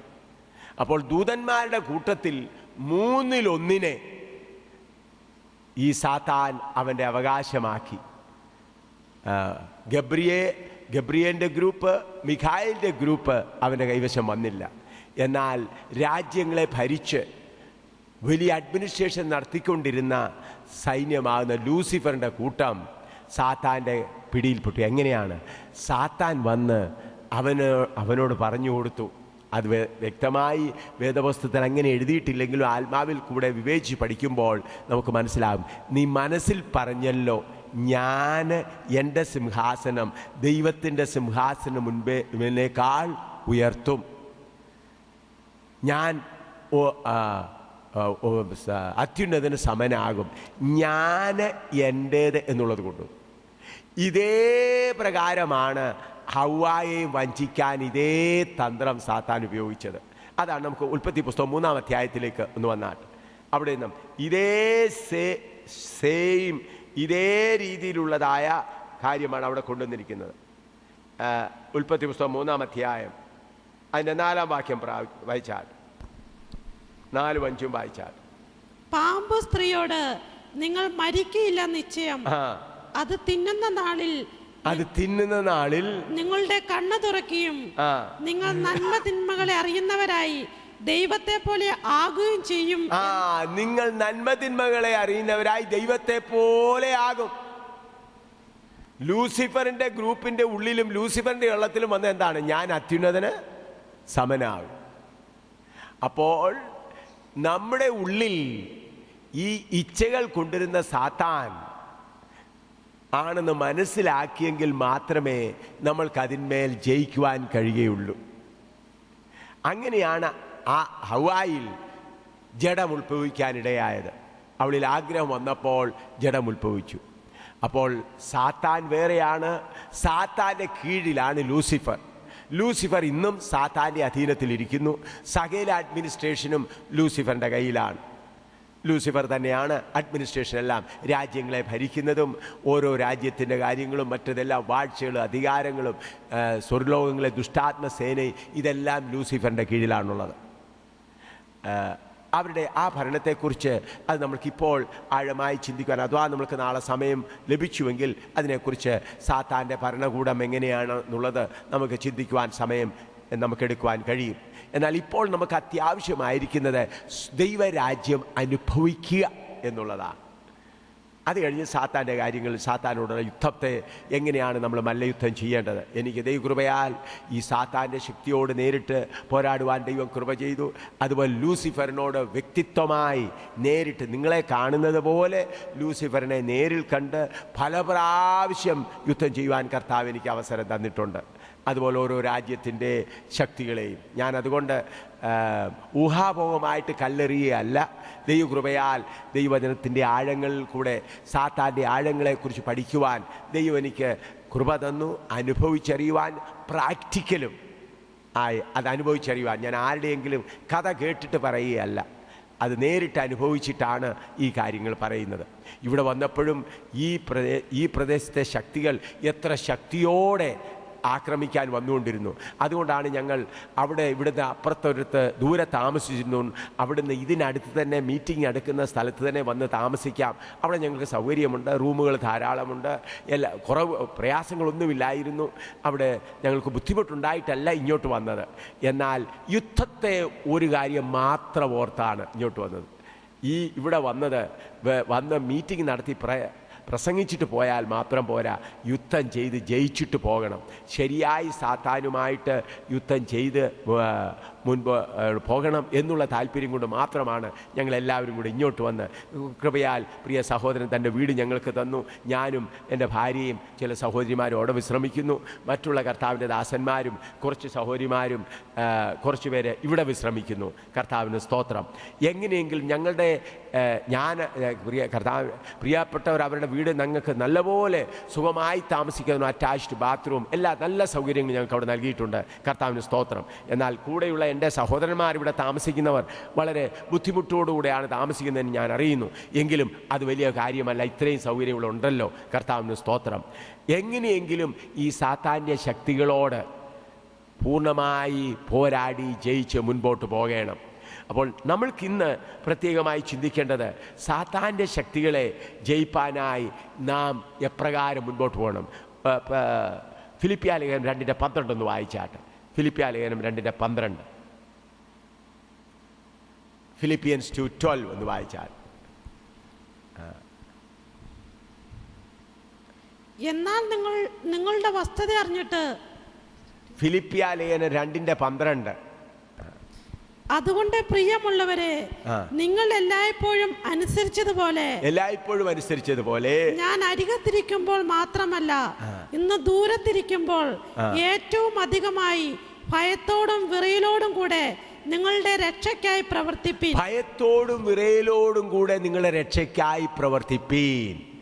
ഭയത്തോടും വിറയലും കൂടെ നമ്മുടെ രക്ഷയ്ക്കായി പ്രവർത്തിപ്പീൻ എന്ന് പറയുമ്പോൾ, നമ്മുടെ രക്ഷയ്ക്ക് വേണ്ടി നമ്മൾ മെഴുകുതിരി കത്തിക്കുകയോ പള്ളിക്ക് ചുറ്റും മുട്ടിന്മേൽ നടക്കുകയോ അല്ലെ മറ്റൊന്നും ചെയ്യല്ല ആവശ്യം. നമ്മുടെ ഉള്ളിൽ വരുന്ന ജഡത്തെ ജയിക്കുവാൻ, ഹല്ലേലൂയ,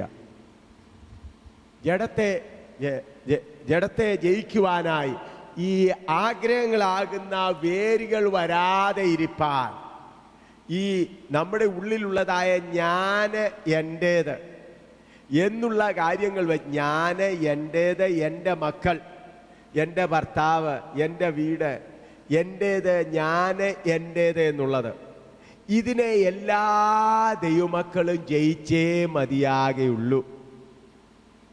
ഞാൻ എൻ്റേതെന്നുള്ളത് ജയിച്ചെങ്കിൽ മാത്രമേ നമ്മൾക്ക് നമ്മുടേത് ക്രിസ്തുവിൻ്റെ ശരീരത്തിൻ്റെ അംഗമായി തീരുവാൻ കഴിയുകയുള്ളൂ. ഇന്ന് പലപ്പോഴും നാം ദൈവമക്കൾ, എൻ്റെ ഭാര്യ, എൻ്റെ മക്കൾ, അതൊക്കെ നല്ലത് തന്നെയാണ്. നാം വിചാരിക്കുന്നത് എൻ്റെ മക്കളുടെ കാര്യങ്ങളെല്ലാം ഞാനങ്ങനെ പറയുമ്പോൾ നിങ്ങൾക്ക് വേദനയുണ്ടാവും. എൻ്റെ ഭർത്താവിനെ ഞാൻ സ്നേഹിച്ചുകൂടായോ, എൻ്റെ ഭാര്യയെ ഞാൻ സ്നേഹിച്ചുകൂടായോ എന്ന് നമ്മൾ ചിന്തിച്ചു പോകും. നമ്മുടെ ഭാര്യ, ഭർത്താവ്, മക്കൾ എന്നുള്ള സ്നേഹത്തിന് 3 ശബ്ദമുണ്ട്. മലയാളത്തിൽ അത് ഒന്നേ ഉള്ളൂ, ഇംഗ്ലീഷിൽ ഒന്നേ ഉള്ളൂ. എന്നാൽ ഗ്രീക്കിൽ പഠിക്കുമ്പോൾ അത് ശരിയായിട്ട് ഇറോസ് എന്ന് പറഞ്ഞാൽ ഭാര്യ ഭർത്താക്കന്മാർ, സെക്ഷുവൽ ലവ്, യുവാക്കന്മാർ യുവതികൾ തമ്മിലുള്ളത്. അതിനകത്തും അല്പം സ്വയമുണ്ട്.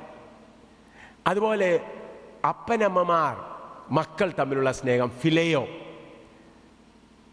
മക്കളും അപ്പനമ്മമാരുള്ള സ്നേഹം, അതിലും അല്പം സ്വയമുണ്ട്.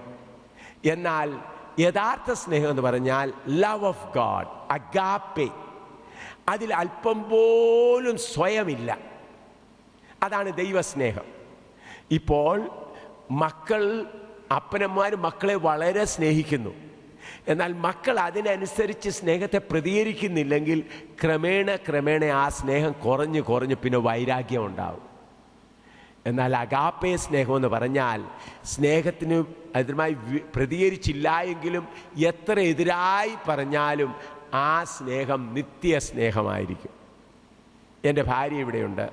ഞാൻ എൻ്റെ ഭാര്യയെ ആദ്യമായി സ്നേഹിച്ചത് ഫിലയോ ഇറോ സ്നേഹത്തിൽ മുൻപോട്ട് വന്നു. എന്നാൽ അതിനേക്കാൾ ആത്മാവിൽ വളർന്നു വന്നപ്പോൾ ആ സ്നേഹമെല്ലാം വെട്ടിമുറിച്ചിട്ട് അഗാപ്പേ സ്നേഹത്തിൽ വന്നു.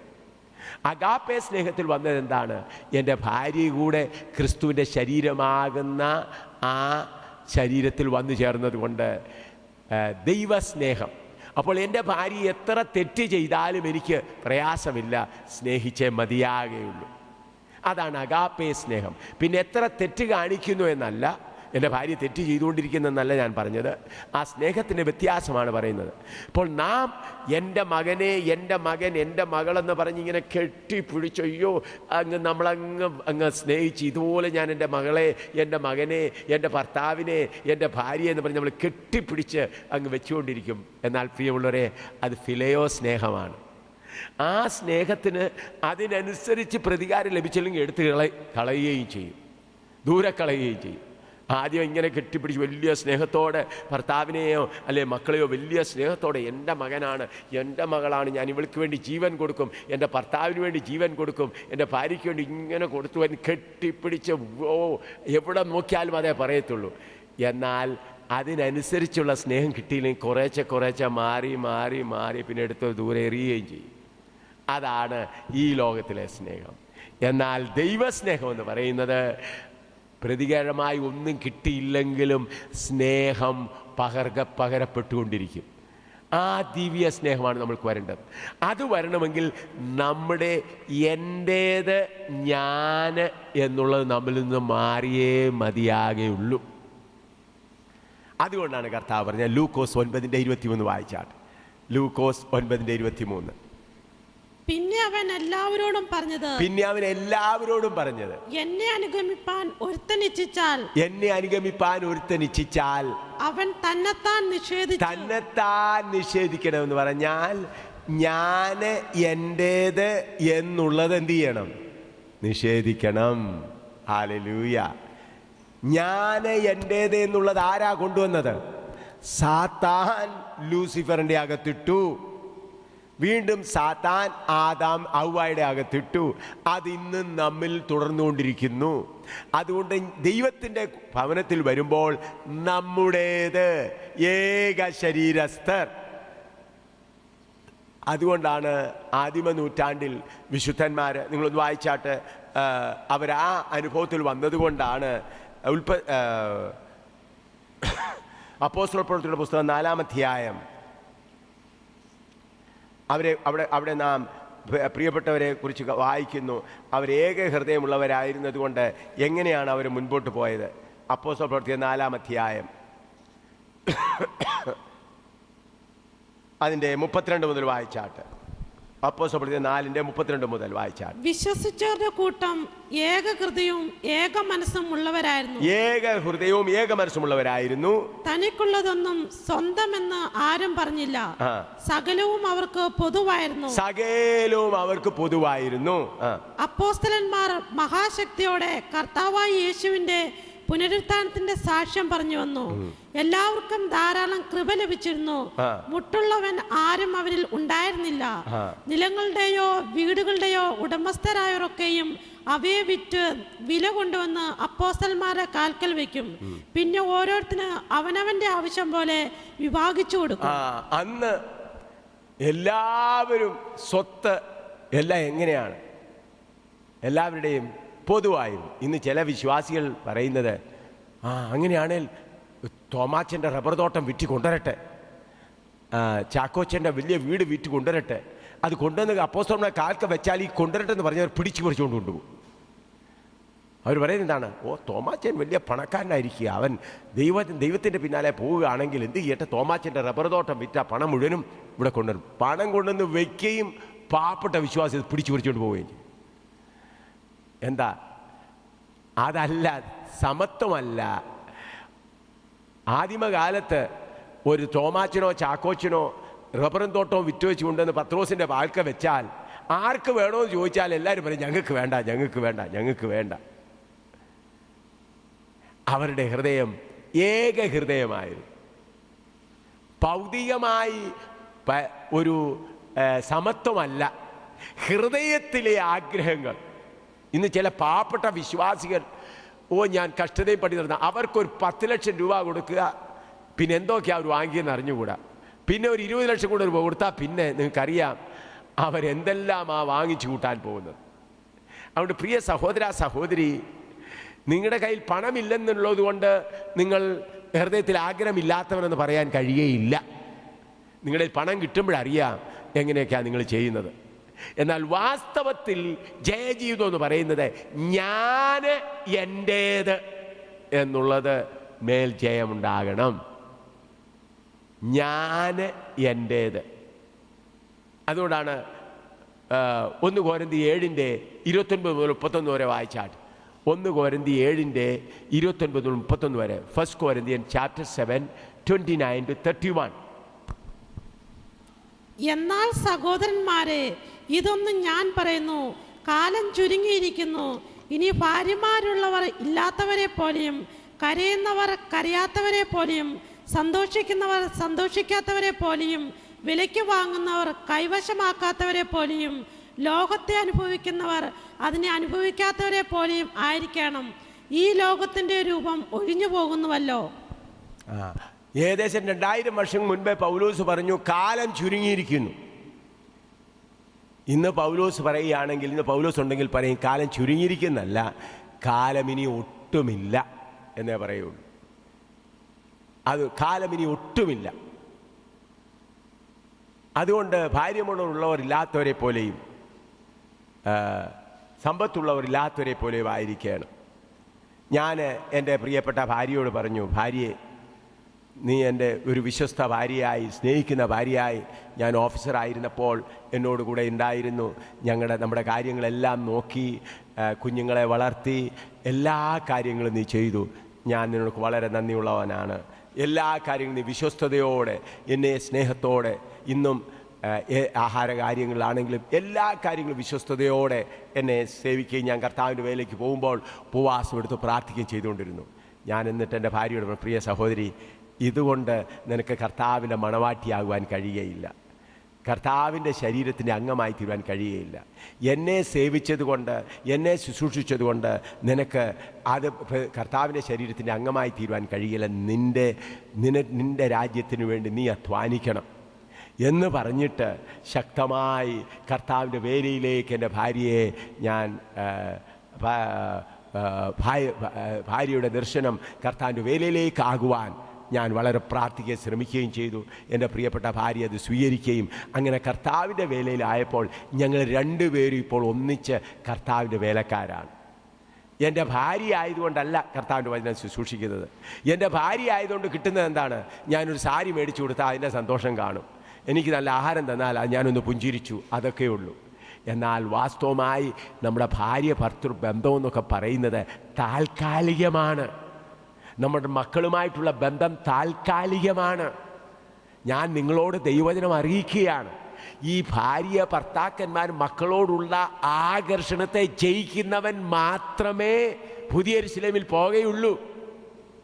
അതുകൊണ്ടാണ് കർത്താവ് പറഞ്ഞത്, എന്നേക്കാൾ അപ്പനെയോ അമ്മയോ മക്കളെയോ സ്നേഹിക്കുന്നവൻ എനിക്ക് യോഗ്യനല്ല. അതുകൊണ്ട് ഭർത്താക്കന്മാരോടുള്ള ആകർഷണം, ഭാര്യമാരോടുള്ള ആകർഷണം, മക്കളോടുള്ള ആകർഷണം എല്ലാം 100% ജയിച്ചെങ്കിലേ നാം നമ്മുടേത് എന്നിൽ വരികയുള്ളൂ. സിയോനിൽ ആര് കാണും?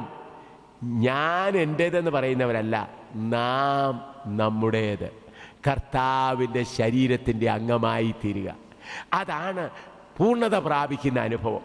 അപ്പം നമ്മുടെ ഉള്ളിലുള്ള ആഗ്രഹങ്ങൾ, ഞാൻ എൻ്റേതെന്ന് പറഞ്ഞ് ഒരുപാട് ആഗ്രഹങ്ങൾ ഇങ്ങനെ സാത്താൻ കൊണ്ടുവരുമ്പോൾ അതിനെ ദൈവമക്കൾ ജയിക്കുന്നത് എങ്ങനെയാണ്? ഇതിനെക്കുറിച്ച് വളരെ ആഴമായി പഠിപ്പിക്കേണ്ടതുണ്ട്. എന്നാൽ സമയം കുറവുള്ളതുകൊണ്ട് പെട്ടെന്ന് പോകാം. എങ്ങനെയാണ് നാം നമ്മുടേത് എന്നുള്ള ചിന്ത അതിനെ ജയിക്കേണ്ടത്? റോമാലേഖനം 8:13-14 വായിച്ചാണ്. റോമാലേഖനം 8:13-14, Romans 8:13 and 14 വായിച്ചാൽ. നിങ്ങൾ ജഡത്തെ അനുസരിച്ച് ജീവിക്കുന്നുവെങ്കിൽ മരിക്കും നിശ്ചയം. ജഡത്തെ അനുസരിച്ച് ജീവിക്കുന്നുവെങ്കിൽ മരിക്കും നിശ്ചയം. ആത്മാവിനാൽ ശരീരത്തിന്റെ പ്രവൃത്തികളെ മരിപ്പിക്കുന്നുവെങ്കിലോ നിങ്ങൾ ജീവിക്കും. ആത്മാവിനാൽ ഈ ജഡത്തിന്റെ മോഹങ്ങളെ മരിപ്പിക്കണം. നമ്മിൽ വരുന്ന മോഹങ്ങൾ, ഞാനെന്നും എൻ്റേതെന്നുള്ളതിൽ വരുന്ന മോഹങ്ങളെ മരിപ്പിക്കണം. അതിനെന്ത് ചെയ്യണം? പരിശുദ്ധാത്മാവിൻ്റെ അഗ്നി നമ്മിലേക്ക് വരണം. മത്തായിയുടെ സുവിശേഷം 3:11 വായിച്ചാണ്. മത്തായിയുടെ സുവിശേഷം 3:11. മാത്യു 3:11. ഞാൻ നിങ്ങളെ മാനസാന്തരത്തിനായി വെള്ളത്തിൽ സ്നാനം ഏൽപ്പിക്കുന്നതേ ഉള്ളൂ. ഞാൻ നിങ്ങളെ മാനസാന്തരത്തിനായി വെള്ളത്തിൽ സ്നാനം കഴിപ്പിക്കുന്നേ ഉള്ളൂ. എന്റെ പിന്നാലെ വരുന്നവനോ എന്നേക്കാൾ ബലവാനാകുന്നു. അവന്റെ ചെരുപ്പ് ചുമപ്പാൻ ഞാൻ മതിയായവനല്ല. അവൻ നിങ്ങളെ പരിശുദ്ധാത്മാവിലും തീയിലും സ്നാനം ഏൽപ്പിക്കും. അവൻ നിങ്ങളെ പരിശുദ്ധാത്മാവിലും തീയിലും സ്നാനം കഴിപ്പിക്കും. പരിശുദ്ധാത്മാവിലും കർത്താവായ യേശു ക്രിസ്തുവിനെ കുറിച്ച് പറയുകയാണ്.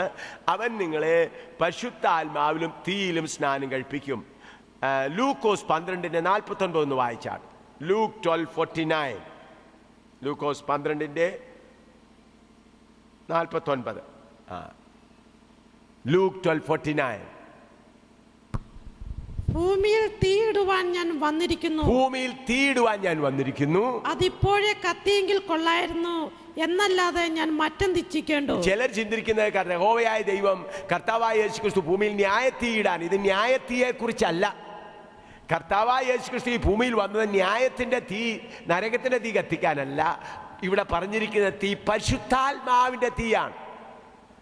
എല്ലാവരും ഞാൻ എൻ്റേത് എന്ന് പറഞ്ഞ് ഓരോ കൂട്ടരായി കിടക്കുമ്പോൾ അവരുടെ ഞാൻ എൻ്റേതെന്നുള്ളത് ദഹിച്ച് മാറിക്കഴിയുമ്പോൾ നാം എന്നുള്ളതായ ആ ബന്ധത്തിലേക്ക് കടന്നു വരുവാൻ കഴിയും.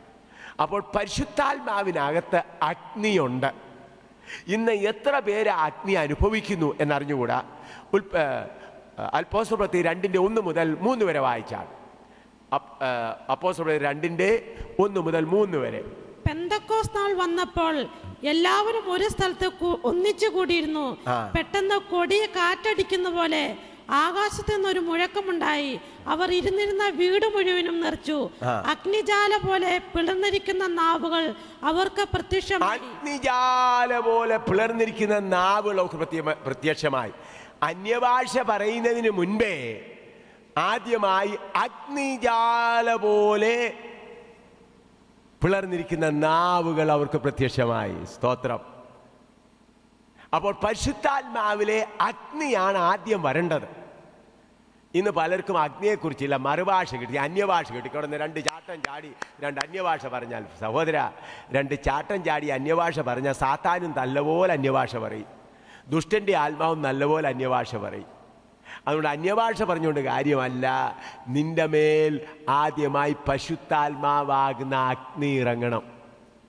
ആ പരിശുദ്ധാത്മാവാകുന്ന അഗ്നി ഇറങ്ങുമ്പോൾ ഞാൻ എൻ്റേത് എന്നുള്ള മോഹങ്ങളാകുന്ന വേരുകൾ ഇറങ്ങുന്നത് അവിടെ നിൽക്കും. അപ്പോൾ നമ്മിലുള്ളതായ മോഹങ്ങൾ ഞാൻ എൻ്റേതെന്ന് പറഞ്ഞ് നമ്മളങ്ങ് മരിക്കാൻ കിടക്കുന്നല്ലോ. അങ്ങ് ചിന്തിച്ചങ്ങ് അതിൽ നിന്ന് ജയിക്കണമെങ്കിൽ പരിശുദ്ധാത്മാവിൻ്റെ അഗ്നി. അപ്പോൾ ആദ്യമേ കാത്തിരുന്ന 120 മേൽ അന്യഭാഷയല്ല ഇറങ്ങി വന്നത്. ആദ്യം വന്നത് അഗ്നിനാവ് പോലെയുള്ള പിളർന്ന നാവുകൾ അവർക്ക് ഓരോരുത്തരുടെ മേലും ഇറങ്ങി. ഈ അഗ്നി ആരംഭിക്കുന്നത് എവിടെയാണ്? സങ്കീർത്തനം 39:3 വായിച്ചാൽ. സങ്കീർത്തനം 39:3 വായിച്ചാൽ. എന്റെ ഉള്ളിൽ ഹൃദയത്തിന് ചൂട് പിടിച്ചു.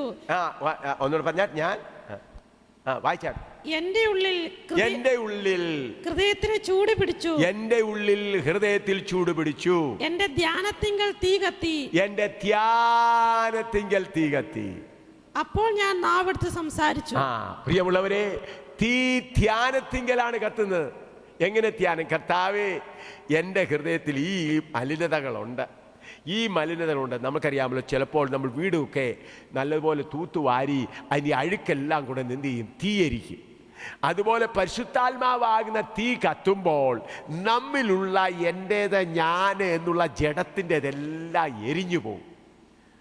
അപ്പോൾ എന്നിൽ ഇത്രമാത്രം അഴുക്കുകളുണ്ടല്ലോ, ഇതെല്ലാം ഞാനിതാ വയ്ക്കുന്നു എന്ന് പറഞ്ഞ് ദൈവസന്നിധിയിൽ വയ്ക്കുമ്പോൾ അകത്ത് തീ കത്തും.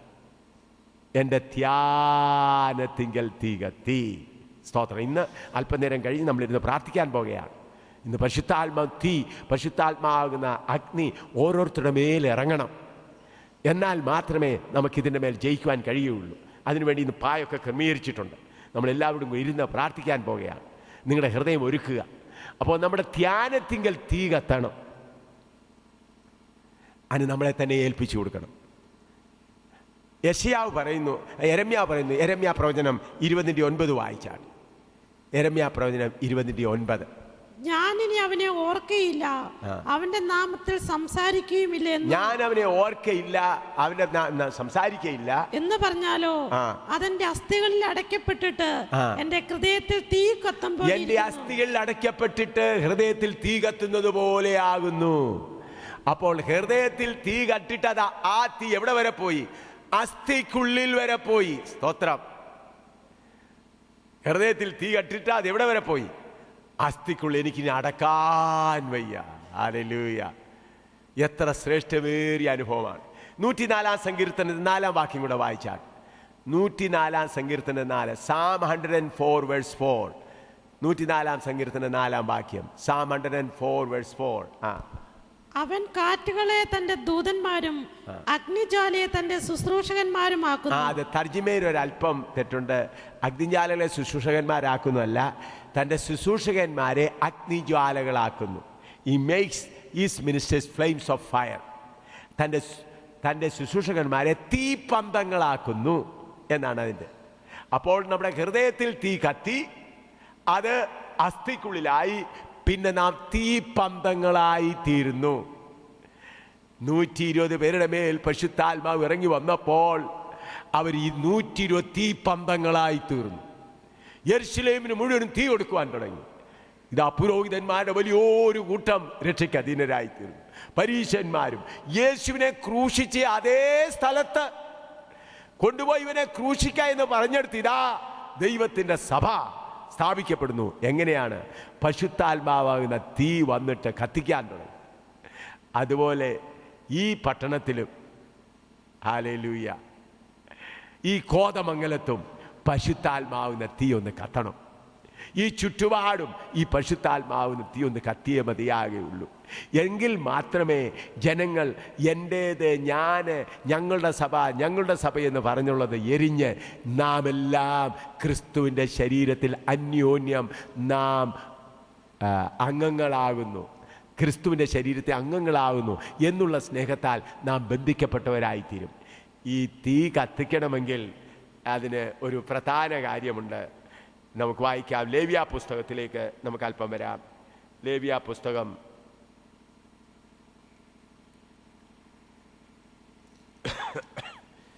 അതിൻ്റെ 9-ാം അധ്യായത്തിൻ്റെ 23-24 വായിച്ചാട്ട്. ലേവ്യ പുസ്തകം 9-ന്റെ 23-ഉം 24-ഉം. Leviticus chapter 9 verse 23 and 24. Leviticus chapter 9 verse 23 and 24. മോശയും അഹരോനും സമാഗമന കൂടാരത്തിൽ കടന്നിട്ട് പുറത്തു വന്ന് ജനത്തെ ആശീർവദിച്ചു. അപ്പോൾ യഹോവയുടെ തേജസ് സകല ജനത്തിനും പ്രത്യക്ഷമായി. യഹോവയുടെ സന്നിധിയിൽ നിന്ന് തീ പുറപ്പെട്ട് യാഗപീഠത്തിന്മേലുള്ള ഹോമയാഗവും മേധസ്സും ദഹിപ്പിച്ചു. ജനമെല്ലാം അത് കണ്ടപ്പോൾ ആർത്ത് സാഷ്ടാംഗം വീണു. നിങ്ങൾ ഇങ്ങോട്ട് ശ്രദ്ധിക്കണമേ. നിങ്ങൾക്ക് എല്ലാവർക്കും സമാഗമന കൂടാരത്തെ കുറിച്ച് അറിയാം എന്ന് ഞാൻ ചിന്തിക്കുന്നു. സമാഗമന കൂടാരത്തിൽ മോശ ഇസ്രായേൽ മക്കളുടെ മധ്യത്തിൽ ഉണ്ടാക്കിയ സമാഗമന കൂടാരം, അതിലൊരു അതിപരിശുദ്ധ സ്ഥലമുണ്ട്, പിന്നെ പരിശുദ്ധ സ്ഥലമുണ്ട്. അതിൻ്റെ ബാക്കി കുറച്ചേറെ തുറസായ സ്ഥലം. അതിപരിശുദ്ധ സ്ഥലത്ത് ദൈവത്തിൻ്റെ പെട്ടകം, പരിശുദ്ധ സ്ഥലത്ത് മേശ, നിലവിളക്ക്, ധൂപപീഠം, ഇതെല്ലാം ടെന്റ് കൊണ്ട് മറച്ചിരിക്കുകയാണ്. എന്നാൽ തുറസായ സ്ഥലത്താണ് യാഗപീഠം വെച്ചിരിക്കുന്നത്. മോശ സകല പണിയും നിവർത്തിച്ചു കഴിഞ്ഞപ്പോൾ വെളിയിൽ വന്നപ്പോൾ ഇതാ ദൈവത്തിൻ്റെ തേജസ് വന്ന് സമാഗമന കൂടാരത്തെ മുഴുവനും നിറച്ചു. പിന്നെ അതിപരിശുദ്ധ സ്ഥലത്ത് നിന്ന് ദൂരെ വെളിയിൽ വെച്ചിരിക്കുന്ന യാഗപീഠത്തിലേക്ക് തീ വന്നു. ആ യാഗപീഠത്തിൽ യാഗം തയ്യാറായിരിക്കുകയായിരുന്നു. അത് തീ വന്ന് മുഴുവനും ദഹിപ്പിച്ചു. ഈ തേജസ് വന്നപ്പോൾ തേജസ്സിനകത്തുണ്ടായിരുന്ന തീ ഈ ടെന്റ്, ഈ കൂടാരത്തെ ദഹിപ്പിച്ചില്ല. അവിടെ മഹിമ മാത്രം ഉണ്ടായിരുന്നു. എന്നാൽ അതിലുള്ള തീ ചെന്ന് യാഗപീഠത്തെ ദഹിപ്പിച്ചു. അതുപോലെ പരിശുദ്ധാത്മാവാകുന്ന ദൈവത്തിൻ്റെ ആ ശക്തി നമ്മളിലേക്ക് കടന്നു വരുമ്പോൾ പരിശുദ്ധാത്മാവാകുന്ന ശക്തി കടന്നു വരുമ്പോൾ നമ്മുടെ അകത്ത് ദൈവ തേജസ് വരികയും നമ്മുടെ പ്രാണനിലും ജഡത്തിലും കൂടെ വസിക്കുന്ന, പ്രാണനിലും ശരീരത്തിൽ വസിക്കുന്ന ജഡത്തെ ദഹിപ്പിക്കും. അത് ഒരു പ്രാവശ്യം ദഹിപ്പിച്ചതുകൊണ്ട് കാര്യമായില്ല, തുടരെ ദഹിപ്പിച്ചുകൊണ്ടിരിക്കണം. അങ്ങനെ ദഹിച്ചുകൊണ്ടിരിക്കുകയാണെങ്കിൽ ആഗ്രഹങ്ങൾ വീണ്ടും വീണ്ടും ഉണ്ടാകുകയില്ല. അങ്ങനെ ദഹിക്കുന്നില്ല എങ്കിൽ പാസ്റ്റർ ആയാലും വലിയ പ്രാസംഗികനായാലും ആഗ്രഹങ്ങൾ വീണ്ടും വീണ്ടും വരും. അതുകൊണ്ടാണ് അനേക വലിയ കർത്താവിൻ്റെ ദാസന്മാർ ആത്മാവിൽ ആരംഭിച്ചു, ക്രമേണ ക്രമേണ ജഡത്തിലേക്ക് മാറി, പേരിലും പെരുമയിലും സ്ഥാനത്തിലേക്കുമായി തീർന്നു. അങ്ങനെ വരാതിരിക്കണമെങ്കിൽ പ്രിയ സഹോദരി സഹോദരന്മാരെ, നമ്മുടെ ജഡത്തിന്മേൽ ദൈവത്തിൻ്റെ പരിശുദ്ധാത്മാവാകുന്ന തീ കത്തണം. അങ്ങനെ തീ കത്തുവാൻ നമ്മളെ സമർപ്പിക്കണം. അതിനുവേണ്ടി നമ്മുടെ ശരീരങ്ങളെ ദൈവത്തിന് സമർപ്പിക്കണം. റോമാലേഖനം 12:1-2 വായിച്ചാൽ, റോമാലേഖനം 12:1-2, റോമൻസ് 12:1-2. സഹോദരന്മാരെ, ഞാൻ ദൈവത്തിന്റെ മനസ്സലിവ് ഓർപ്പിച്ച് നിങ്ങളെ പ്രബോധിപ്പിക്കുന്നത്, നിങ്ങൾ ബുദ്ധിയുള്ള ആരാധനയായി നിങ്ങളുടെ ശരീരങ്ങളെ ജീവനും വിശുദ്ധിയും ദൈവത്തിന് പ്രസാദമുള്ള യാഗമായി സമർപ്പിപ്പീൻ. നിങ്ങളുടെ ശരീരങ്ങളെ ജീവനും വിശുദ്ധിയും ദൈവത്തിന് പ്രസാദമുള്ള യാഗമായി സമർപ്പിപ്പീൻ. ഈ ലോകത്തിന് അനുരൂപമാകാതെ നന്മയും പ്രസാദവും പൂർണ്ണതയുമുള്ള ദൈവികത ഇന്നതെന്ന് തിരിച്ചറിയേണ്ടതിന് മനസ്സ് പുതുക്കി രൂപാന്തരം. നമ്മുടെ ശരീരങ്ങളെ സമർപ്പിക്കണം, മനസ്സ് പുതുക്കണം. ഈ മനസ്സ് പുതുക്കുക എന്ന് പറഞ്ഞാൽ, ഇതിനു മുൻപ്, രക്ഷിക്കപ്പെടുന്നതിന് മുൻപ് നമ്മുടെ ആശ ഇത് മാത്രമേ ഉള്ളായിരുന്നു, ഈ ഭൂമിയായിരുന്നു. എന്നാൽ രക്ഷിക്കപ്പെട്ട് കഴിഞ്ഞ ശേഷം നാം യാത്രക്കാരായി തീർന്നു. ആരായി തീർന്നു? അന്യരും പരദേശികളും യാത്രക്കാരായി തീർന്നു. രക്ഷിക്കപ്പെടുന്ന ഒരു വ്യക്തി ഈ ഭൂമിയിൽ വലിയവനാകുവാനല്ല അവൻ്റെ ആഗ്രഹം. ഞാൻ ഈ ഭൂമിയിൽ യാത്രക്കാരനായി തീരുകയാണ്, ഞാൻ സിയോനിലേക്ക് യാത്ര ചെയ്യുകയാണ്. അതാണ് രക്ഷിക്കപ്പെടുന്ന ഒരു വ്യക്തിയും രക്ഷിക്കപ്പെടാത്ത വ്യക്തിയും തമ്മിലുള്ള വലിയ വ്യത്യാസം. ഒരു വ്യക്തി രക്ഷിക്കപ്പെടുവാൻ തീരുമാനിക്കുമ്പോൾ, ഞാൻ ഈ ലോകം വിട്ട് യാത്രയാകുന്നേ, അങ്ങനെ മനസ്സ് പുതുക്കണം. നാം പലരും എങ്ങനെയാ രക്ഷിക്കപ്പെടുന്ന, കർത്താവേ ഈ ലോകത്തിൽ എനിക്ക് കുറച്ചുകൂടെ സുഖവും സൗകര്യവും തരണമേ. പ്രിയമുള്ളവരെ, ഈ ലോകമാകുന്ന കപ്പൽ മുങ്ങിക്കൊണ്ടിരിക്കുകയാണ്. ഈ ലോകമാകുന്ന കപ്പൽ മുങ്ങിക്കൊണ്ടിരിക്കുകയാണ്. ഇതിനാർക്കും രക്ഷിക്കാൻ കഴിയയില്ല. സയന്റിസ്റ്റും മറ്റവരെല്ലാം അതിനെക്കുറിച്ച് പറയുന്നു. ഇപ്പോൾ അതിനെക്കുറിച്ച് പറയുവാൻ സമയമില്ല. ഈ 2012 വരെ ഭൂമി ഇതുപോലെ പോകുമോ എന്നുള്ളത് സംശയിച്ചിരിക്കുക. 2012, ഇനി 3 വർഷം കൂടെ മുന്നേ ഉള്ളൂ. അതുകൊണ്ടാണ് ഈ ലോക നേതാക്കളെല്ലാം ഇങ്ങനെ ഓടി ഓടി ഓടി നടന്ന് എങ്ങനെയെങ്കിലും ഇതിനെ കുറച്ചുകൂടെങ്കിലും കൺട്രോൾ ചെയ്യാൻ നോക്കുന്നത്. എന്നാൽ അവരുടെ കൺട്രോളിൽ നിന്ന് പോകുകയാണ്. ഈ മുങ്ങിക്കൊണ്ടിരിക്കുന്ന ഈ ലോകത്തിൽ നിന്ന് സിയോൻ സഞ്ചാരിയെ, നീ യാത്രയായി നിന്റെ പുതിയ യെരൂശലേമിനെയും പുതിയ ഭൂമിയെയും നോക്കി യാത്രയാകണം. അപ്പോൾ മനസ്സ് പുതുക്കുക എന്ന് പറഞ്ഞാൽ, ഞാൻ രക്ഷിക്കപ്പെട്ടു, ഞാൻ ഈ ഭൂമിയിൽ സന്തോഷിപ്പാനല്ല, ഞാനിവിടെ ഒരു യാത്രക്കാരനാണ്. നമ്മുടെ ശരീരത്തെ കർത്താവിന് സമർപ്പിക്കുക. അപ്പോൾ അങ്ങനെ ശരീരത്തെ സമർപ്പിക്കുമ്പോൾ അതിൻ്റെ ലേവ്യ പുസ്തകം 1-ാം അധ്യായത്തിൻ്റെ 3 മുതൽ 6 വരെ ഒന്ന് വായിച്ചാൽ, ലേവ്യ പുസ്തകം അത് വായിച്ചിട്ട് നമ്മൾ പ്രാർത്ഥിക്കാൻ തുടങ്ങിയാണ്. ലേവ്യ പുസ്തകം 1-ാം അധ്യായത്തിൻ്റെ 3 മുതൽ 6 വരെ ഉള്ള ഭാഗം വായിച്ചാൽ, അവൻ വഴിപാടായി കന്നുകാലികളിൽ ഒന്നിനെ ഹോമയാഗം കഴിക്കുന്നുവെങ്കിൽ ഊനമില്ലാത്ത ആണിനെ അർപ്പിക്കണം. യഹോവയുടെ പ്രസാദം ലഭിപ്പാൻ തക്കവണ്ണം അവൻ അതിനെ സമാഗമന കൂടാരത്തിന്റെ വാതിക്കൽ വെച്ച് അർപ്പിക്കണം. അവന് ഹോമയാഗത്തിന്റെ തലയിൽ കൈവയ്ക്കണം. എന്നാൽ അത് അവന് വേണ്ടി പ്രായശ്ചിത്തം വരുത്തുവാൻ അവന്റെ പേർക്ക് സുഗ്രാഹ്യമാകും. അവൻ യഹോവയുടെ സന്നിധിയിൽ കാളക്കിടാവിനെ അറുക്കണം.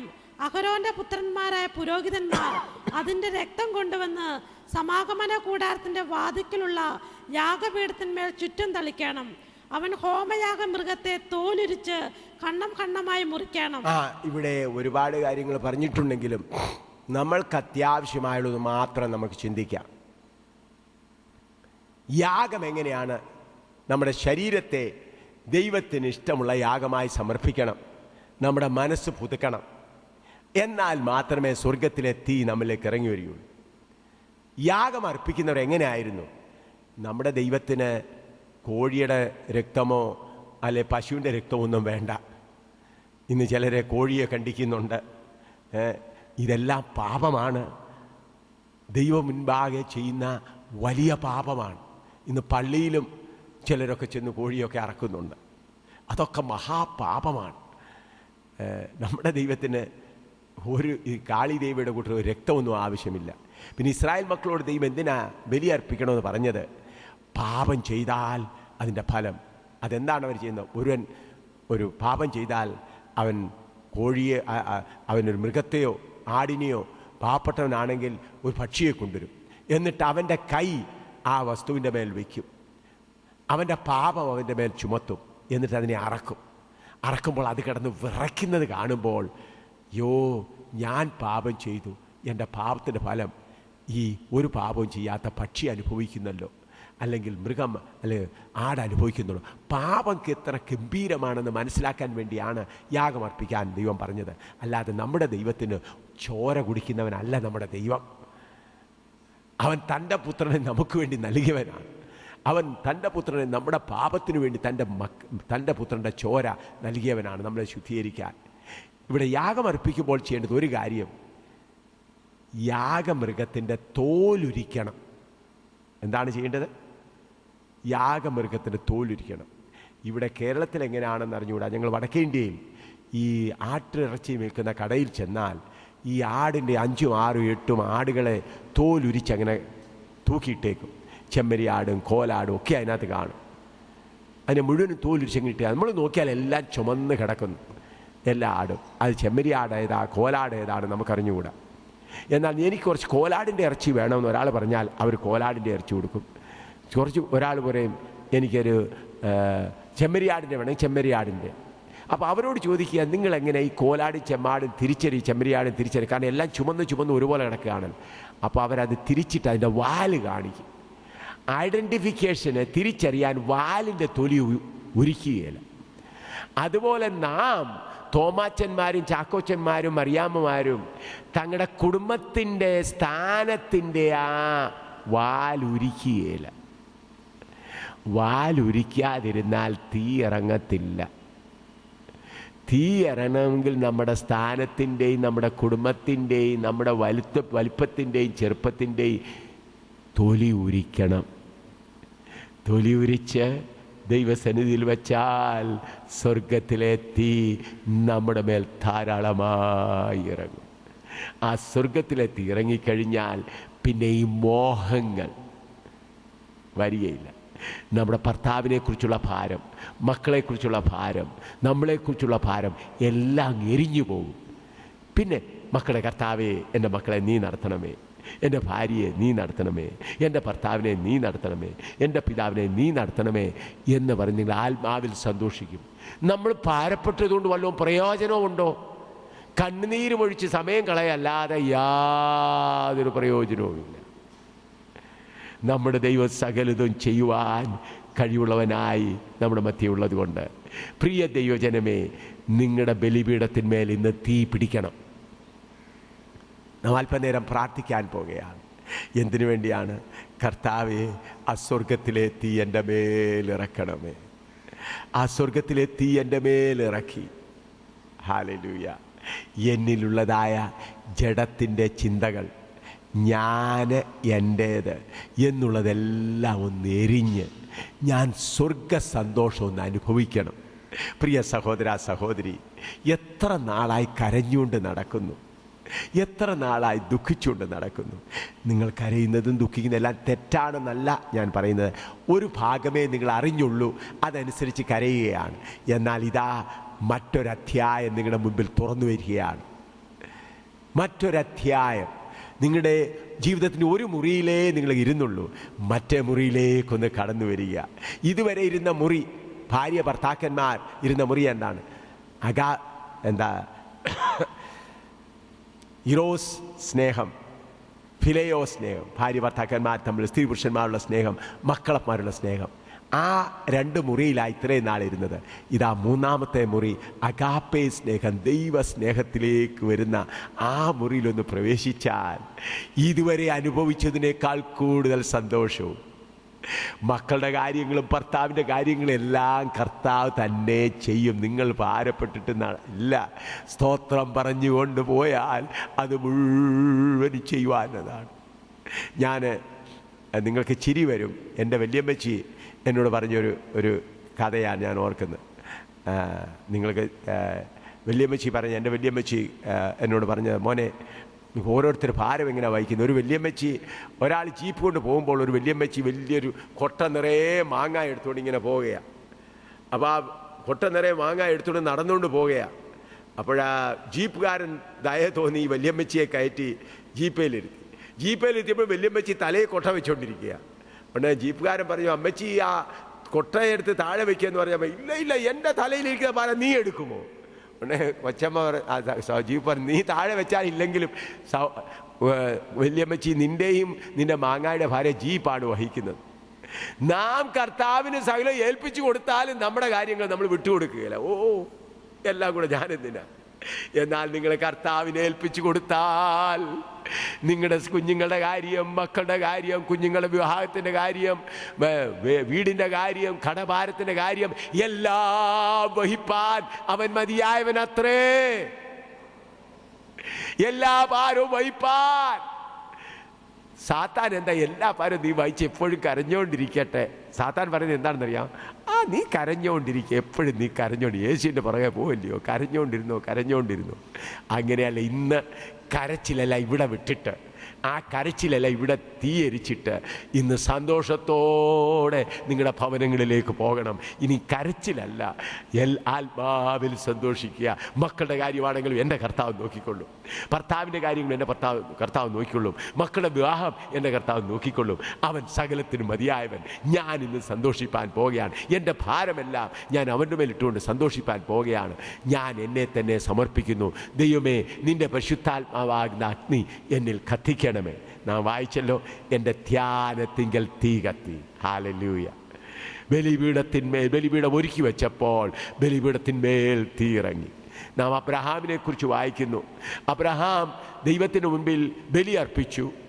വലിയ ആടിനെയും അതുപോലെ കാളക്കുട്ടിയെയും അറുത്ത് പിളർന്ന് രണ്ടാക്കി വെച്ചു. ചെറിയ പക്ഷി, ചെറിയ പക്ഷിയാണല്ലോ, ഇതിനെ എന്തിനാ? അതിനെ പിളർന്നില്ല.